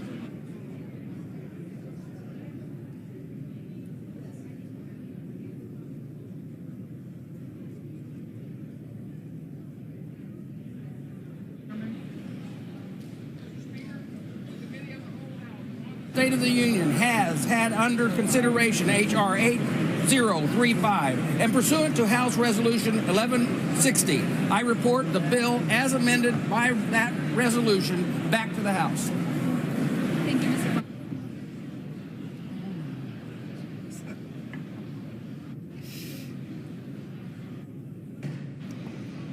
The chair of the Committee of the Whole House on the State of the Union reports that the committee has had under consideration the bill H.R. 8035, and pursuant to House Resolution 1160, reports the bill as amended by that resolution back to the House.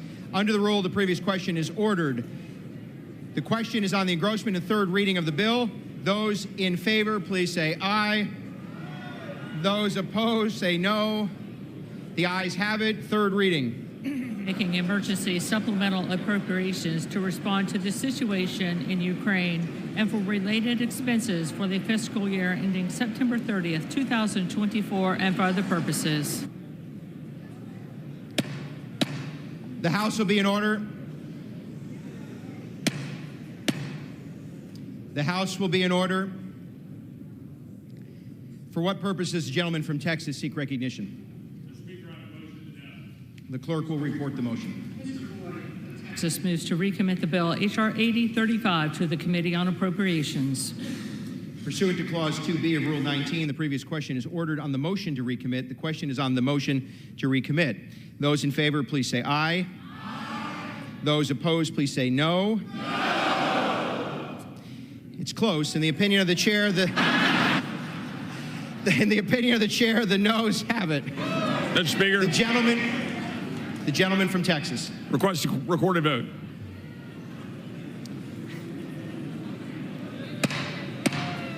A recorded vote is requested. Those favoring a recorded vote will rise. A sufficient number having risen, a recorded vote is ordered. Members will record their vote by electronic device. Pursuant to Clause 9 of Rule 20, this 5-minute vote on the motion to recommit will be followed by 5-minute votes on passage of H.R. 8035 and passage of H.R. 8034. This is a 5-minute vote.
2 minutes.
The ayes are 88, the nays are 336. The motion is not adopted. The question is on the passage of the bill. Pursuant to Clause 10 of Rule 20, the ayes and nays are ordered. Members will record their vote by electronic device. This is a 5-minute vote.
flags on the floor.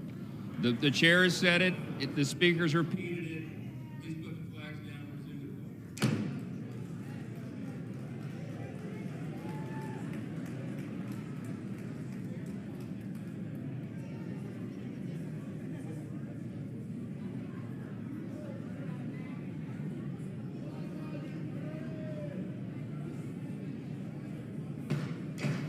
The House will be in order.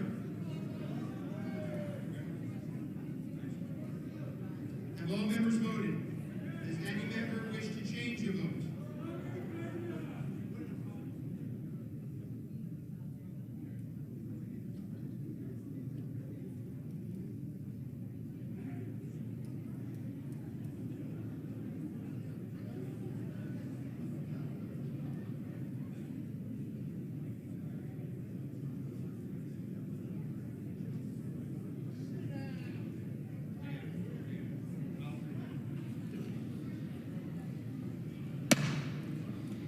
On this vote, the ayes are 311 and the nays are 112. The bill is passed. Oh, one voting present. I missed it, but thank you. Okay. The House will be in order. The House will be in order. The chair would remind my colleagues to observe proper decorum. Flag waving on the floor is not appropriate. The House will be in order. Without objection, a motion to reconsider is laid on the table. For what purpose does the gentleman from Florida rise? I said, no. The gentlewoman from Florida. Okay. The gentlewoman is not recognized. Colleagues, no, I'm going to. The House will be in order.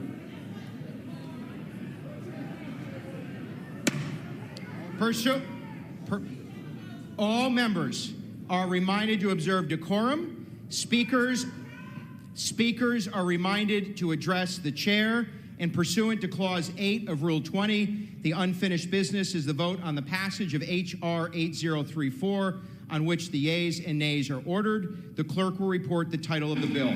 H.R. 8034, a bill making emergency supplemental appropriations to respond to the situation in Israel and for related expenses for the fiscal year ending September 30th, 2024, and for other purposes. The question is on the passage of the bill. Members will record their votes by electronic device. This is a 5-minute vote.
all members voted? Does any member wish to change their vote?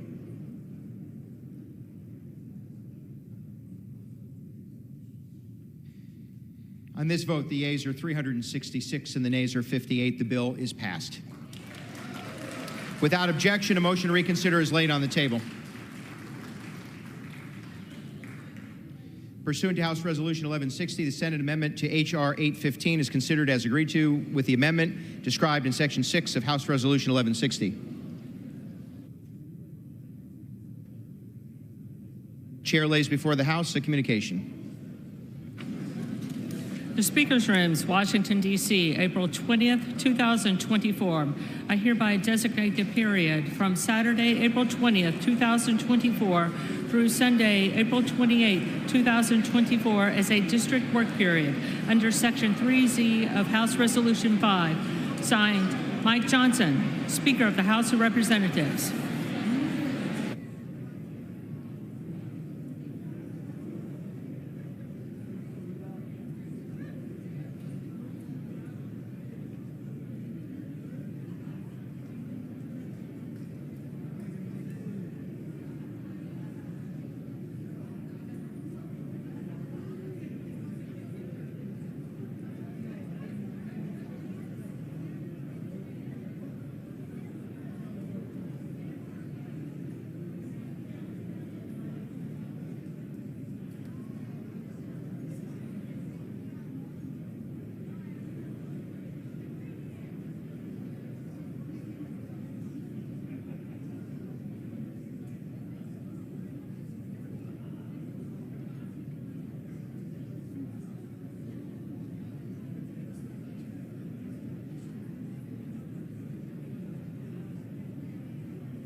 For what purpose does the gentleman from Florida seek recognition?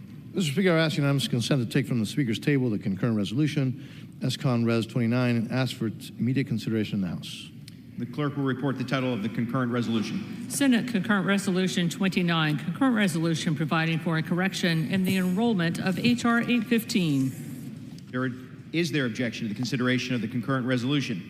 Without objection, the concurrent resolution is agreed to and the motion to reconsider is laid on the table. Thank you, Mr. President. Well done.